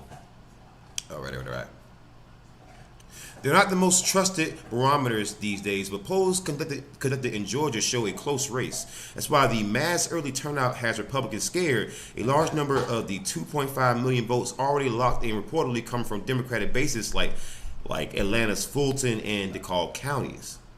As a result, both parties are going hard in their respective pockets of strength in the state, trying to wring out every ounce of support possible. President Donald Trump is campaigning Monday in the exurb Dalton part of the district that elected a QAnon supporter to Congress. Meanwhile, President-elect Joe Biden and Vice President-elect Kamala Harris are splitting up, holding rallies in Atlanta and Savannah, respectively. Georgia going blue would detonate a choke point that threatens Biden's legislative agenda. It would also be historic in Warnock's case. He'd be the first black senator to ever represent Georgia.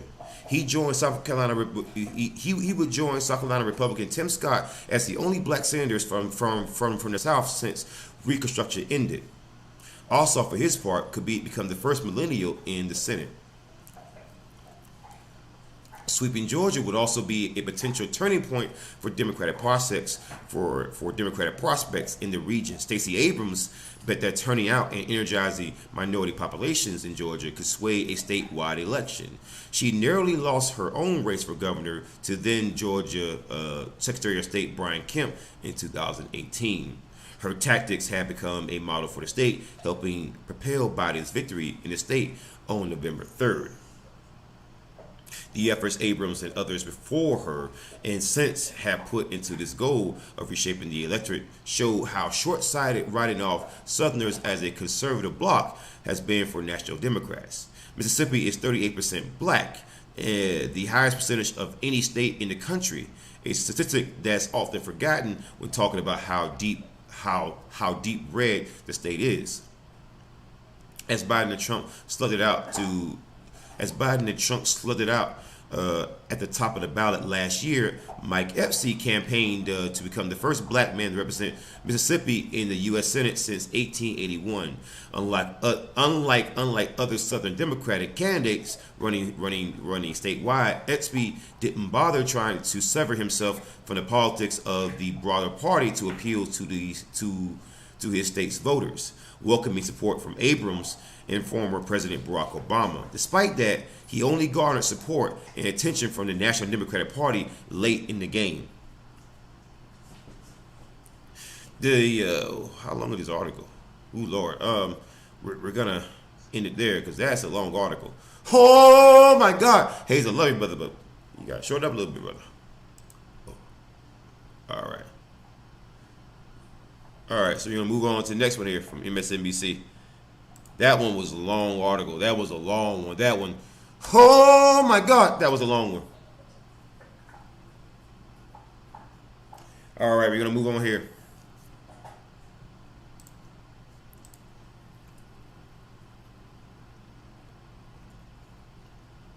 We're going to a little bit and then we'll just cut it off there. Trump promised millions of vaccinations by the end of the year. The truth is far worse. After the promise to vaccinate 20 million Americans by the end of 2020, by the end of 2020, a little more than 4 million vaccines have been administered. That's actually true. Dr. Kavita Patel, MSNBC opinion columnist, written on January 4th, 2021, yesterday. Happy belated New Year. The arrival of COVID-19 vaccines feels nothing short of a miracle, but ending the pandemic requires more than inventing a vaccine. First, those life-saving medicines need to get into the arms of Americans as quickly as possible. This is why vaccine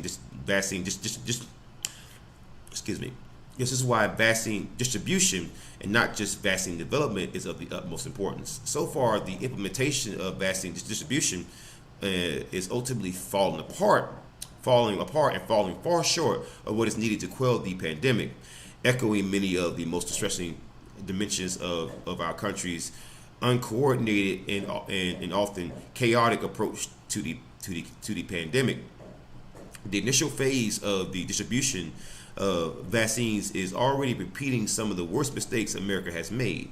These issues must be corrected urgently as attempts to scale distribution move forward and implementation expands to the larger public. After the promise to vaccinate 20 million Americans by the end of 2021, a little more than 4 million vaccines have been administered, largely to frontline healthcare workers and nursing home staff. The order of magnitude in the shortfall in vaccine distribution is characterized by inadequate leadership from the Trump administration, a lack of coordination among federal, state, and local authorities, and inadequate communication. Oh my God! So basically, what this article is basically pointing out to is again, it's going to repeat itself. I've already read this article before, but basically what this is pointing to is that the vaccine rollout distribution has been a nightmare. It's been garbage. It's been doo-doo. It's been, oh my God, it's been doo-doo. It's been awful.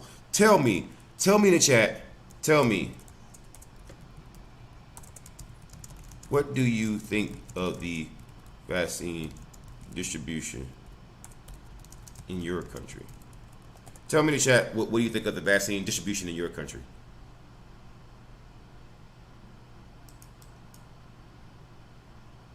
Tell me, what do you think about it? Tell me what you think is happening in your country. What do you think is going on? Do you think that your country could do better? What do you think is happening? All right, I want to know what you think. You know, I know what I think. I want to know what you think. What do you think about the rollout in your country? All right, guys, we're gonna go back to the MSNBC main page. We're gonna see if we can find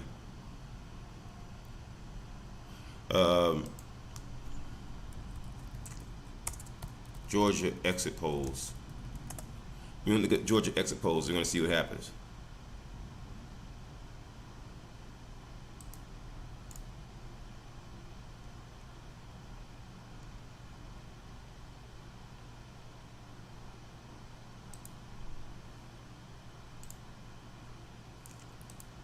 Okay, Washington Post is doing some live election results too.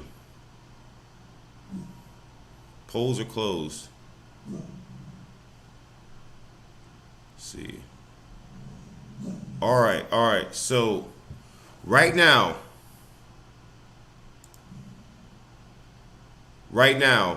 those are the results right now. According to the Washington Post, I'm gonna give you the link right now. According to the Washington Post, these are the results right now. These are the results right now.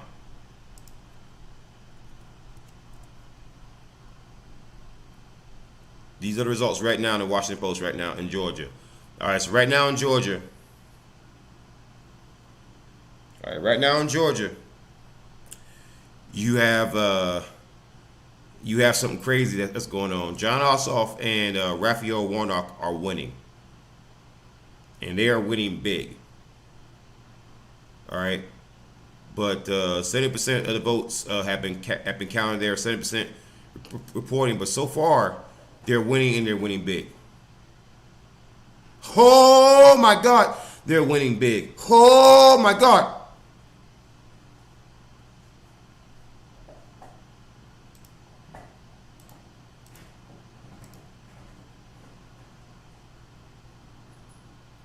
So these are the exit polls right now.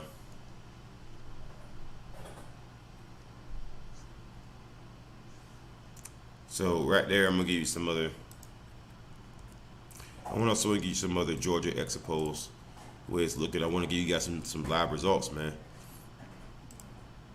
But it's looking like independent. Let me see. I'm trying to. New York Times right there. CBS.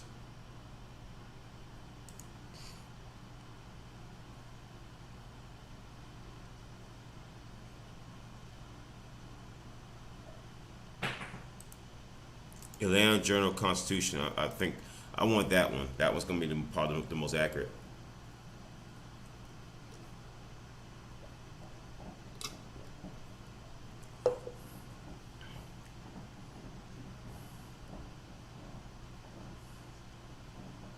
Subscribe to keep reading. Oh my God.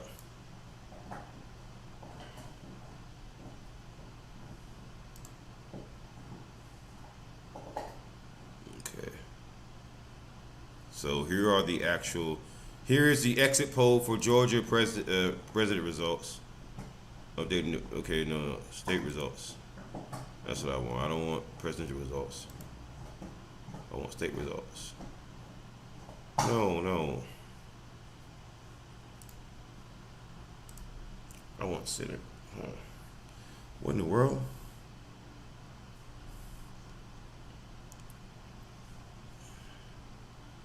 Toss up. There we go. Right there. All right. So right there in Georgia right now. So far, updated 7 minutes ago from who? Okay, so seven minutes ago. So far, John Ossoff has a lead over David Perdue, who's the Republican incumbent. He has a lead of quite a bit. It's 63.1% to 36.9% so far. But that's only with 7% reporting in. And on the other side, you have Raphael Warnock with who's at 63.5%, and Kelly Loeffler, who's the Republican incumbent, at 36.5%,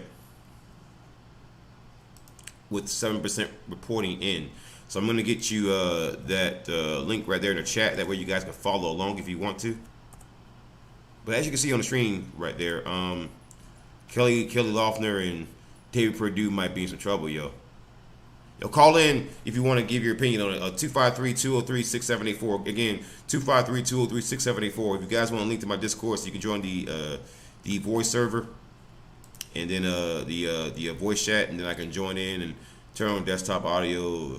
You can chat with me. If you act the butt, I can just eat the call. But don't do that, please. Just if you're gonna join the chat, please be serious. Have an actual conversation. All right, so there you have it. At 7% reporting in, it is a toss-up right now. John Ossoff, okay, and there's a little bit of an update right there. A little bit of an update. 8% just came in. 8% just came in. So it's a little bit of an update, guys. A little bit of an update. I'm gonna post that link in the chat again. It's a little bit of an update. 8% just came in, and Warnock, and Ossoff's lead has just grown with the new information coming in from CBS News. See, let's go back up. Let's go back up here. All right. Yeah, right here. Ossoff's lead has actually grown, and so has Warnock's lead. Their percentage lead hasn't grown, but the amount of people that are voting for them has actually grown. So again, this is interesting news. This is coming out of Georgia. It's updated 4 minutes ago on both sides with 8% in. John Ossoff, the Democrat challenger, is coming in at 200,000, basically 203,534 votes so far at 59.1%. David Perdue, the Republican incumbent, 140,659 votes at 40.9%. On the other side here, you had 8% in so far. Raphael Warnock, the Democrat incumbent, the preacher there, with 203,715 votes at 60.3% against the incumbent Kelly Loeffler, the Republican, at 134,050 votes at 39.7%. That is the race so far. Updated 5 minutes ago. 5 minutes ago. These numbers are coming in. So that is from CBS News. We're going to come back to that. Okay? Let's see what the New York Times has in terms of live updates. This is New York Times. What does the New York Times has? Come on, you have an election ticker. Georgia runoff results. All right. So, this is what the New York Times has, guys, right here. I'll post that in the chat. That way you guys can have that. All right, in the chat. This is from the New York Times right there. All right. So again, from CBS News, we're gonna update the page. So far, 10% of the estimated vote is in, and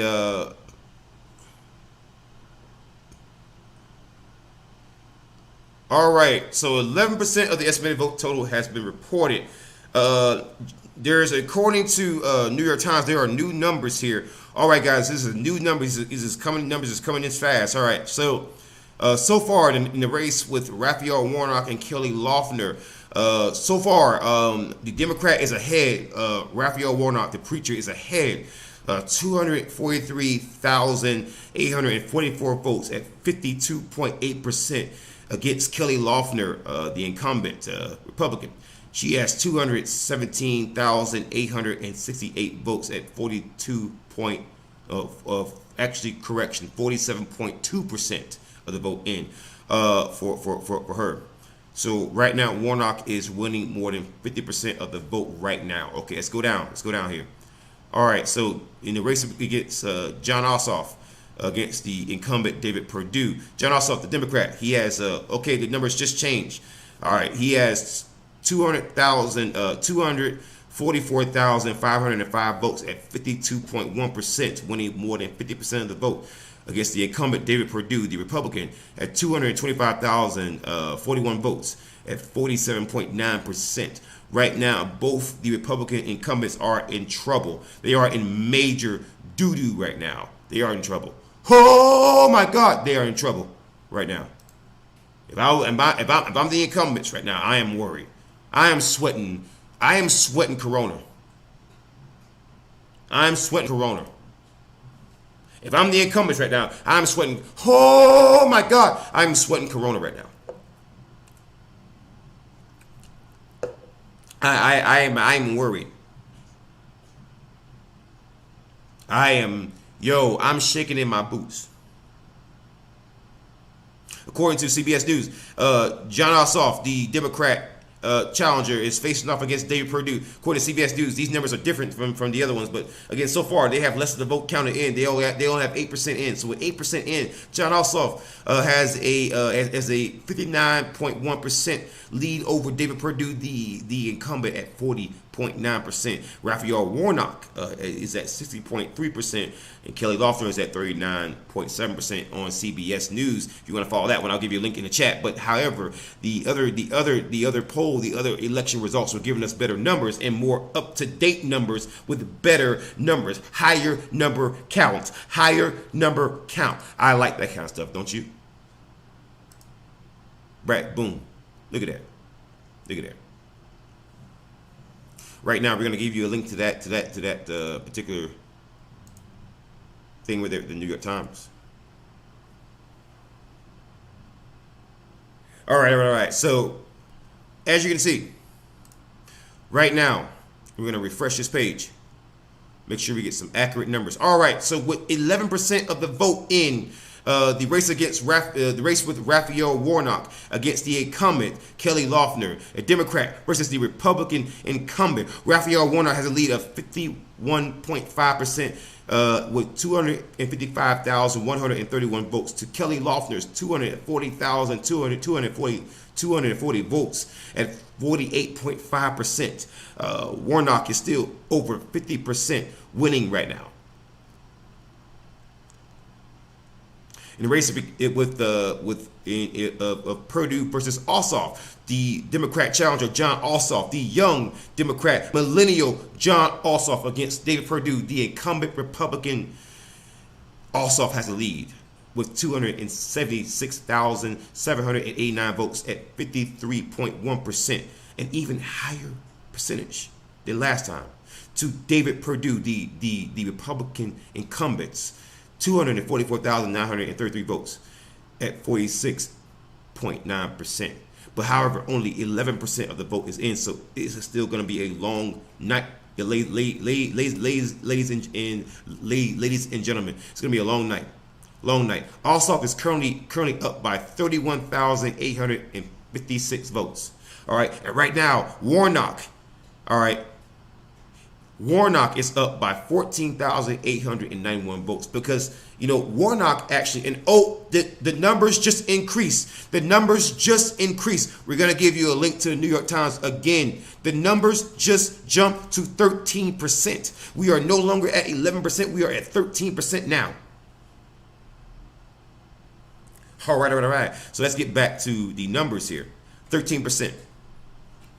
Warnock's lead is actually grown. Raphael Warnock currently leads by 27,730 votes. Raphael Warnock, the Democrat challenger, He has a 52.5% lead with 290,785 votes.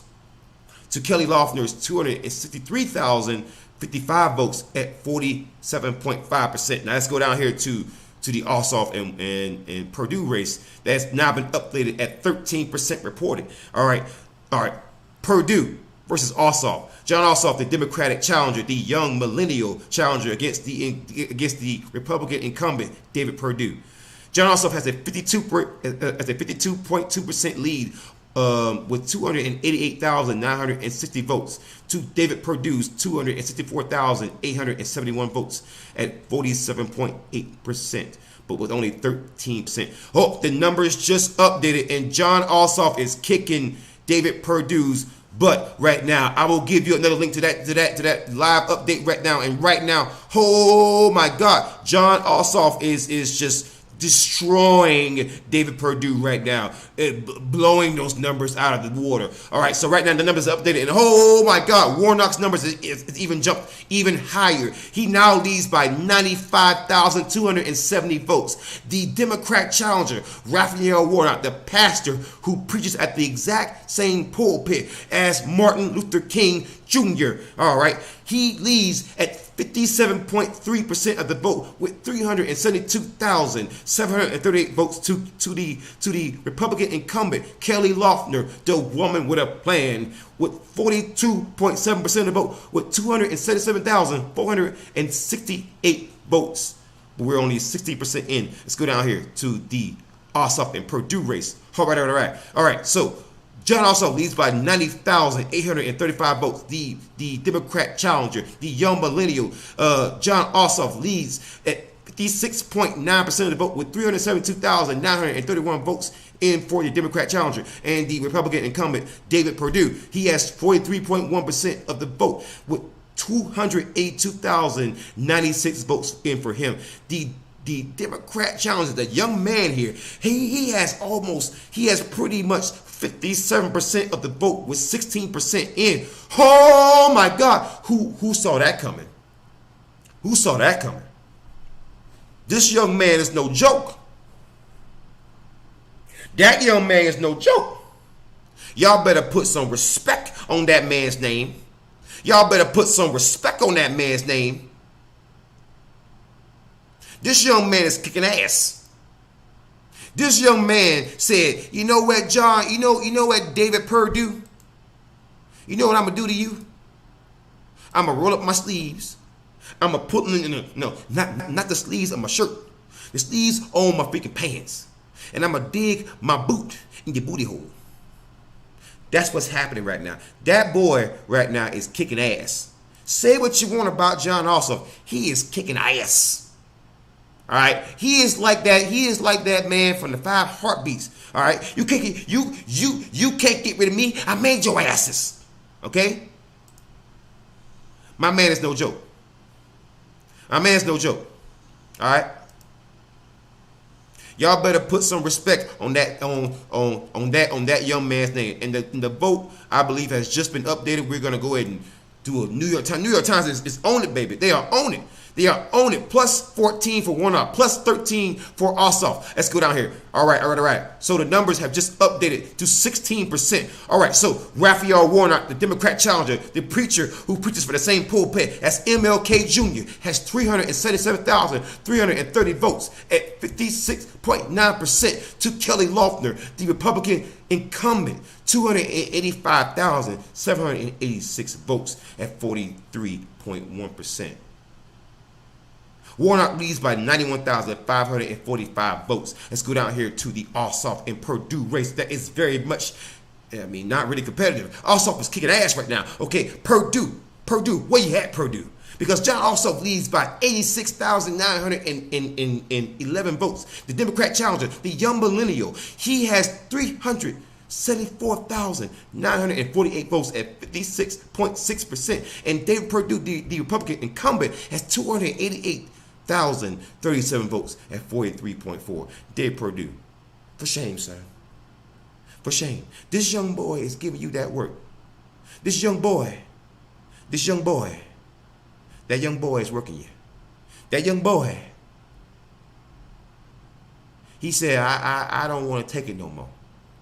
I ain't taking it no more, boss. Let me ask you in the chat. Should Republicans be worried about the Senate races in Georgia? Oh, Georgia. Because if I'm a Republican, I'm worried. Oh, my God. I am worried. My sphincter is clenched. My booty hole is so clenched. Bruh, my booty hole be clenched like LeBron James clenched that freaking NBA title. It will be clenched. Bruh. That young Ossoff boy, he giving Purdue that work. He working. You know what? You can call John Ossoff young boat rehab because he's giving out that damn work. You know, DM, Cause Chaos, you know, how you doing, my brother? You know what, I'm going to talk to you personally. I like you, brother. How you doing? How you doing, brother? Brother.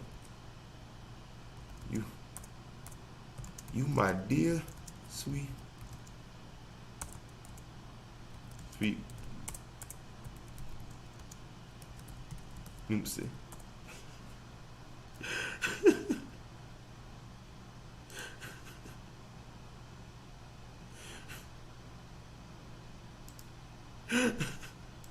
I'm just messing with you, man. But hey, let's go ahead and get a little update real quick, man. Cause listen, let me check this out, man. Listen, guys.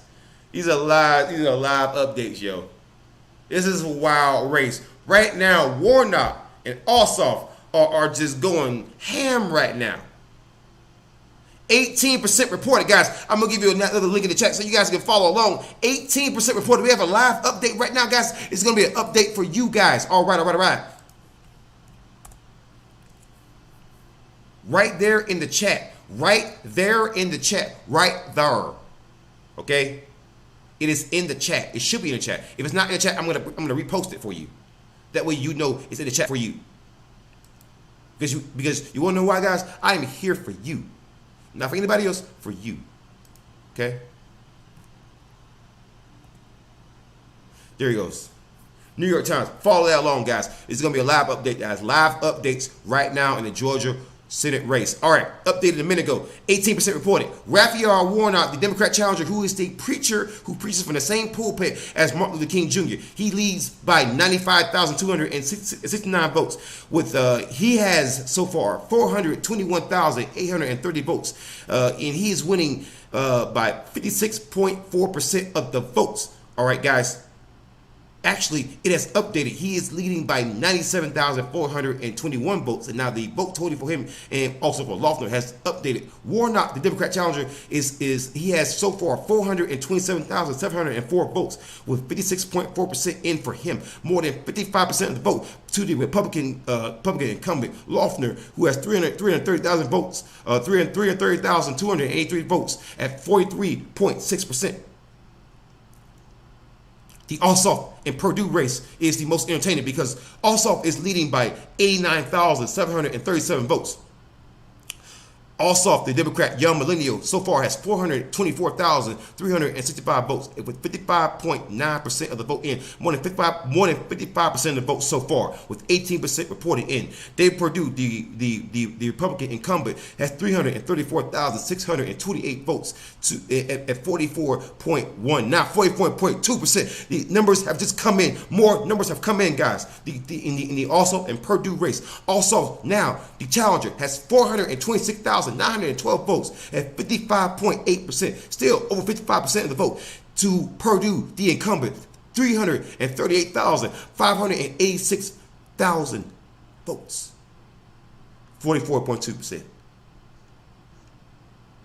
All right, the updates, the numbers. All right. Warnock now leads by 93,337 votes. Warnock, the Democrat challenger, has 429,462 votes at 56.1%, more than 55% of the vote, with 18% reporting in. The Loeffler, the Republican incumbent, 336,125 votes at 43.2%. 45. She has still not broken 45% yet. That should worry you. That should worry you if you are a Republican. That should worry you. That should worry you. John Ossoff is kicking ass. All right? John Ossoff right now. Let me tell you something right now. John Ossoff, if you are a Republican right now, right? If you are a Republican right now, and if you ain't worried about John Ossoff, let me tell you something. Georgia Democrats right now, Georgia Democrats are kicking ass. Stacey Abrams and John Ossoff, Warnock, bro, that is the circle of death if you are a Republican. Oh my God, avoid the shit out of them. Bruh. These boys are just no joke right now. Stacey Abrams might be a woman, but she been just rubbing her nutsack all over the freaking Republican Party. All right? And John also, he might not be gay, but John also been rubbing his nutsack all over the freaking Republican Party. The fact that it's even close so far, with almost 20% in Georgia. If you're a Republican, you're not worried about that. You are better than me. Oh my God! Look at these numbers. Yeah, Warnock. I don't know about his politics, but Warnock is kicking ass right now. That's all I know. Warnock right now, he is, and we got some more updates, guys. All right, so far Warnock is still cutting ass. Okay, so Warnock leads by 87,371 votes with 19% reported in. Raphael Warnock, the Democrat, the Democrat challenger, the preacher who preaches in the same pulpit as MLK Jr. has 434,865 votes at 55.6%, still over 55% of the vote. Kelly Loeffler, the Republican incumbent, has 347,717 votes at 44.4%. Let's go down here to the Ossoff and Purdue race. John Ossoff, the young millennial Democrat challenger, 432,302 votes at 55.2%, still over 55% of the freaking vote. In basketball, that is a great shooting percentage. All right, Dave Perdue, the Republican incumbent, has 350,173 votes with 44.8. Ossoff currently leads with 82,129 votes. Ossoff is kicking Purdue's ass right now. If he's over 55%, he's still cutting ass right now. Now that could drop over time. What's happening here? Oh my God! If you are a Republican, you're not worried. What the hell are you worried about? Are you not looking at this? Do you not see this shit?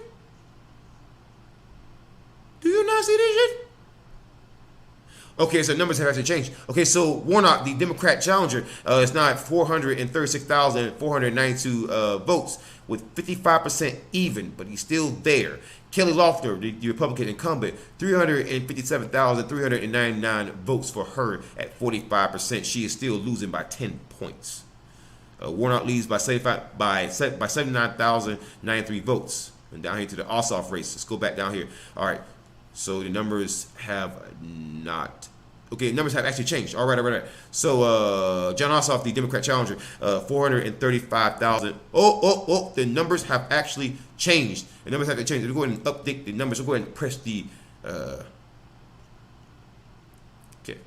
So Ossoff, Democrat challenger, 437,561 thousand votes for him with 54.3%.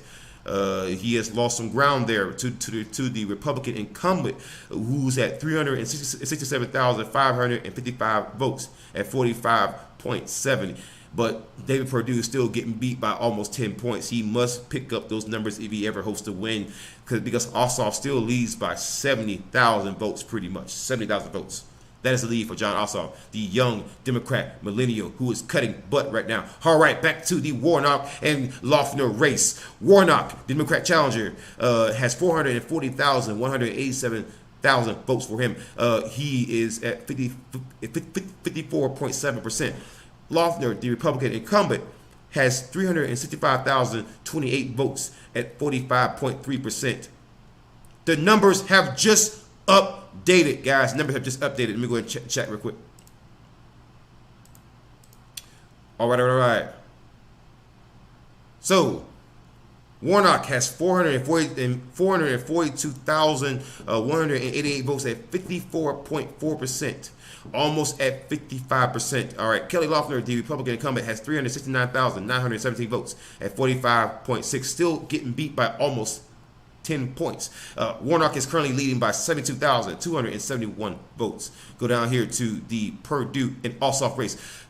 Ossoff, Democrat, your young man, the millennial challenger, is challenging the Republican incumbent, Purdue. Ossoff leads by 67,405 votes with 441,140 votes, 54.1% for him.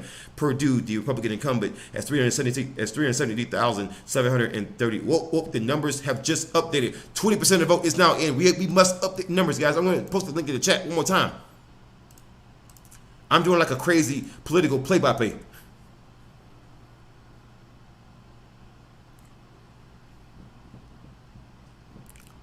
All right. Let's see here.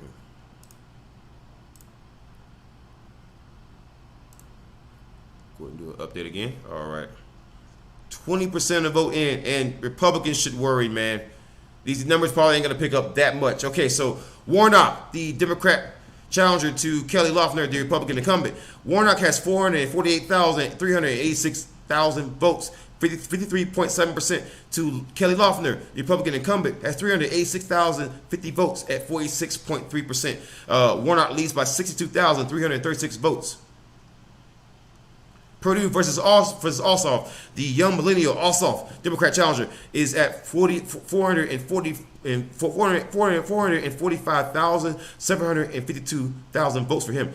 Okay, the numbers have just changed. 22% of the numbers is okay, guys.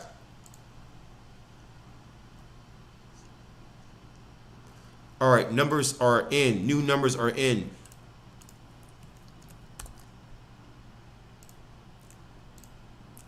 Warnock is up. He has 499,160 votes, 54.3%. Loeffler, the Republican incumbent, has 419,830 votes at 45.7%. Warnock is up by 79,000 votes. In the Ossoff and Purdue race, the Ossoff, the Democrat challenger, has 496,201 votes, leads by 54.1%. Purdue, the Republican incumbent, 421,813 votes for him at 45.9%. All right. Also leads by 57,701 votes. The numbers have just changed. Ossoff is at 53%, to Purdue at 47%. Ossoff leads by 57,701 votes. The number with the Loeffler race has changed a little bit too. Warnock now leads by 64,034 votes at 53.4% to Loeffler's 46.6%. With 23% of the vote in. Man, these numbers are looking really, really bad for Republicans. All right, the Republican incumbents are actually gaining some, but guess what, guys? These numbers are looking pretty bad if you're a Republican. If you are a Republican, should you be worried? Should Republicans be worried? Let me know in the chat, guys. Should Republicans be worried, guys? Do you think the Republican Party has a reason to be worried? Should they be shaking in their boots right now? Should me dear sweet brother Noopsies be shaking in their boots right now? I want to know, what do you think? Let me know what you think. What you think, guys. Anyways, guys, that's gonna be it for the podcast today. I just want to go and show these numbers a little bit and do a little bit of play-by-play. But I'm gonna be reporting on tomorrow who won the actual lecture. I wanted to give you guys the actual links. That being said, guys, I want to thank you for joining me today. Thank you for having a a good time with me. And remember, always be a devil in the freaking details. The number to call in next time is 253-203-6784. Again, the number is gonna be 253-203-6784. Until next time, guys. Horns up. Peace out. This has been Devil's Advocate with the Pitchfork Podcast. Follow me on social media. Hit the like button, hit the share button. Make sure that you subscribe to me on YouTube. You follow me on Twitch. Follow me on every social media platform. Until next time, guys. Wear a mask and be safe, please. And thank you. Oh, and happy belated New Year.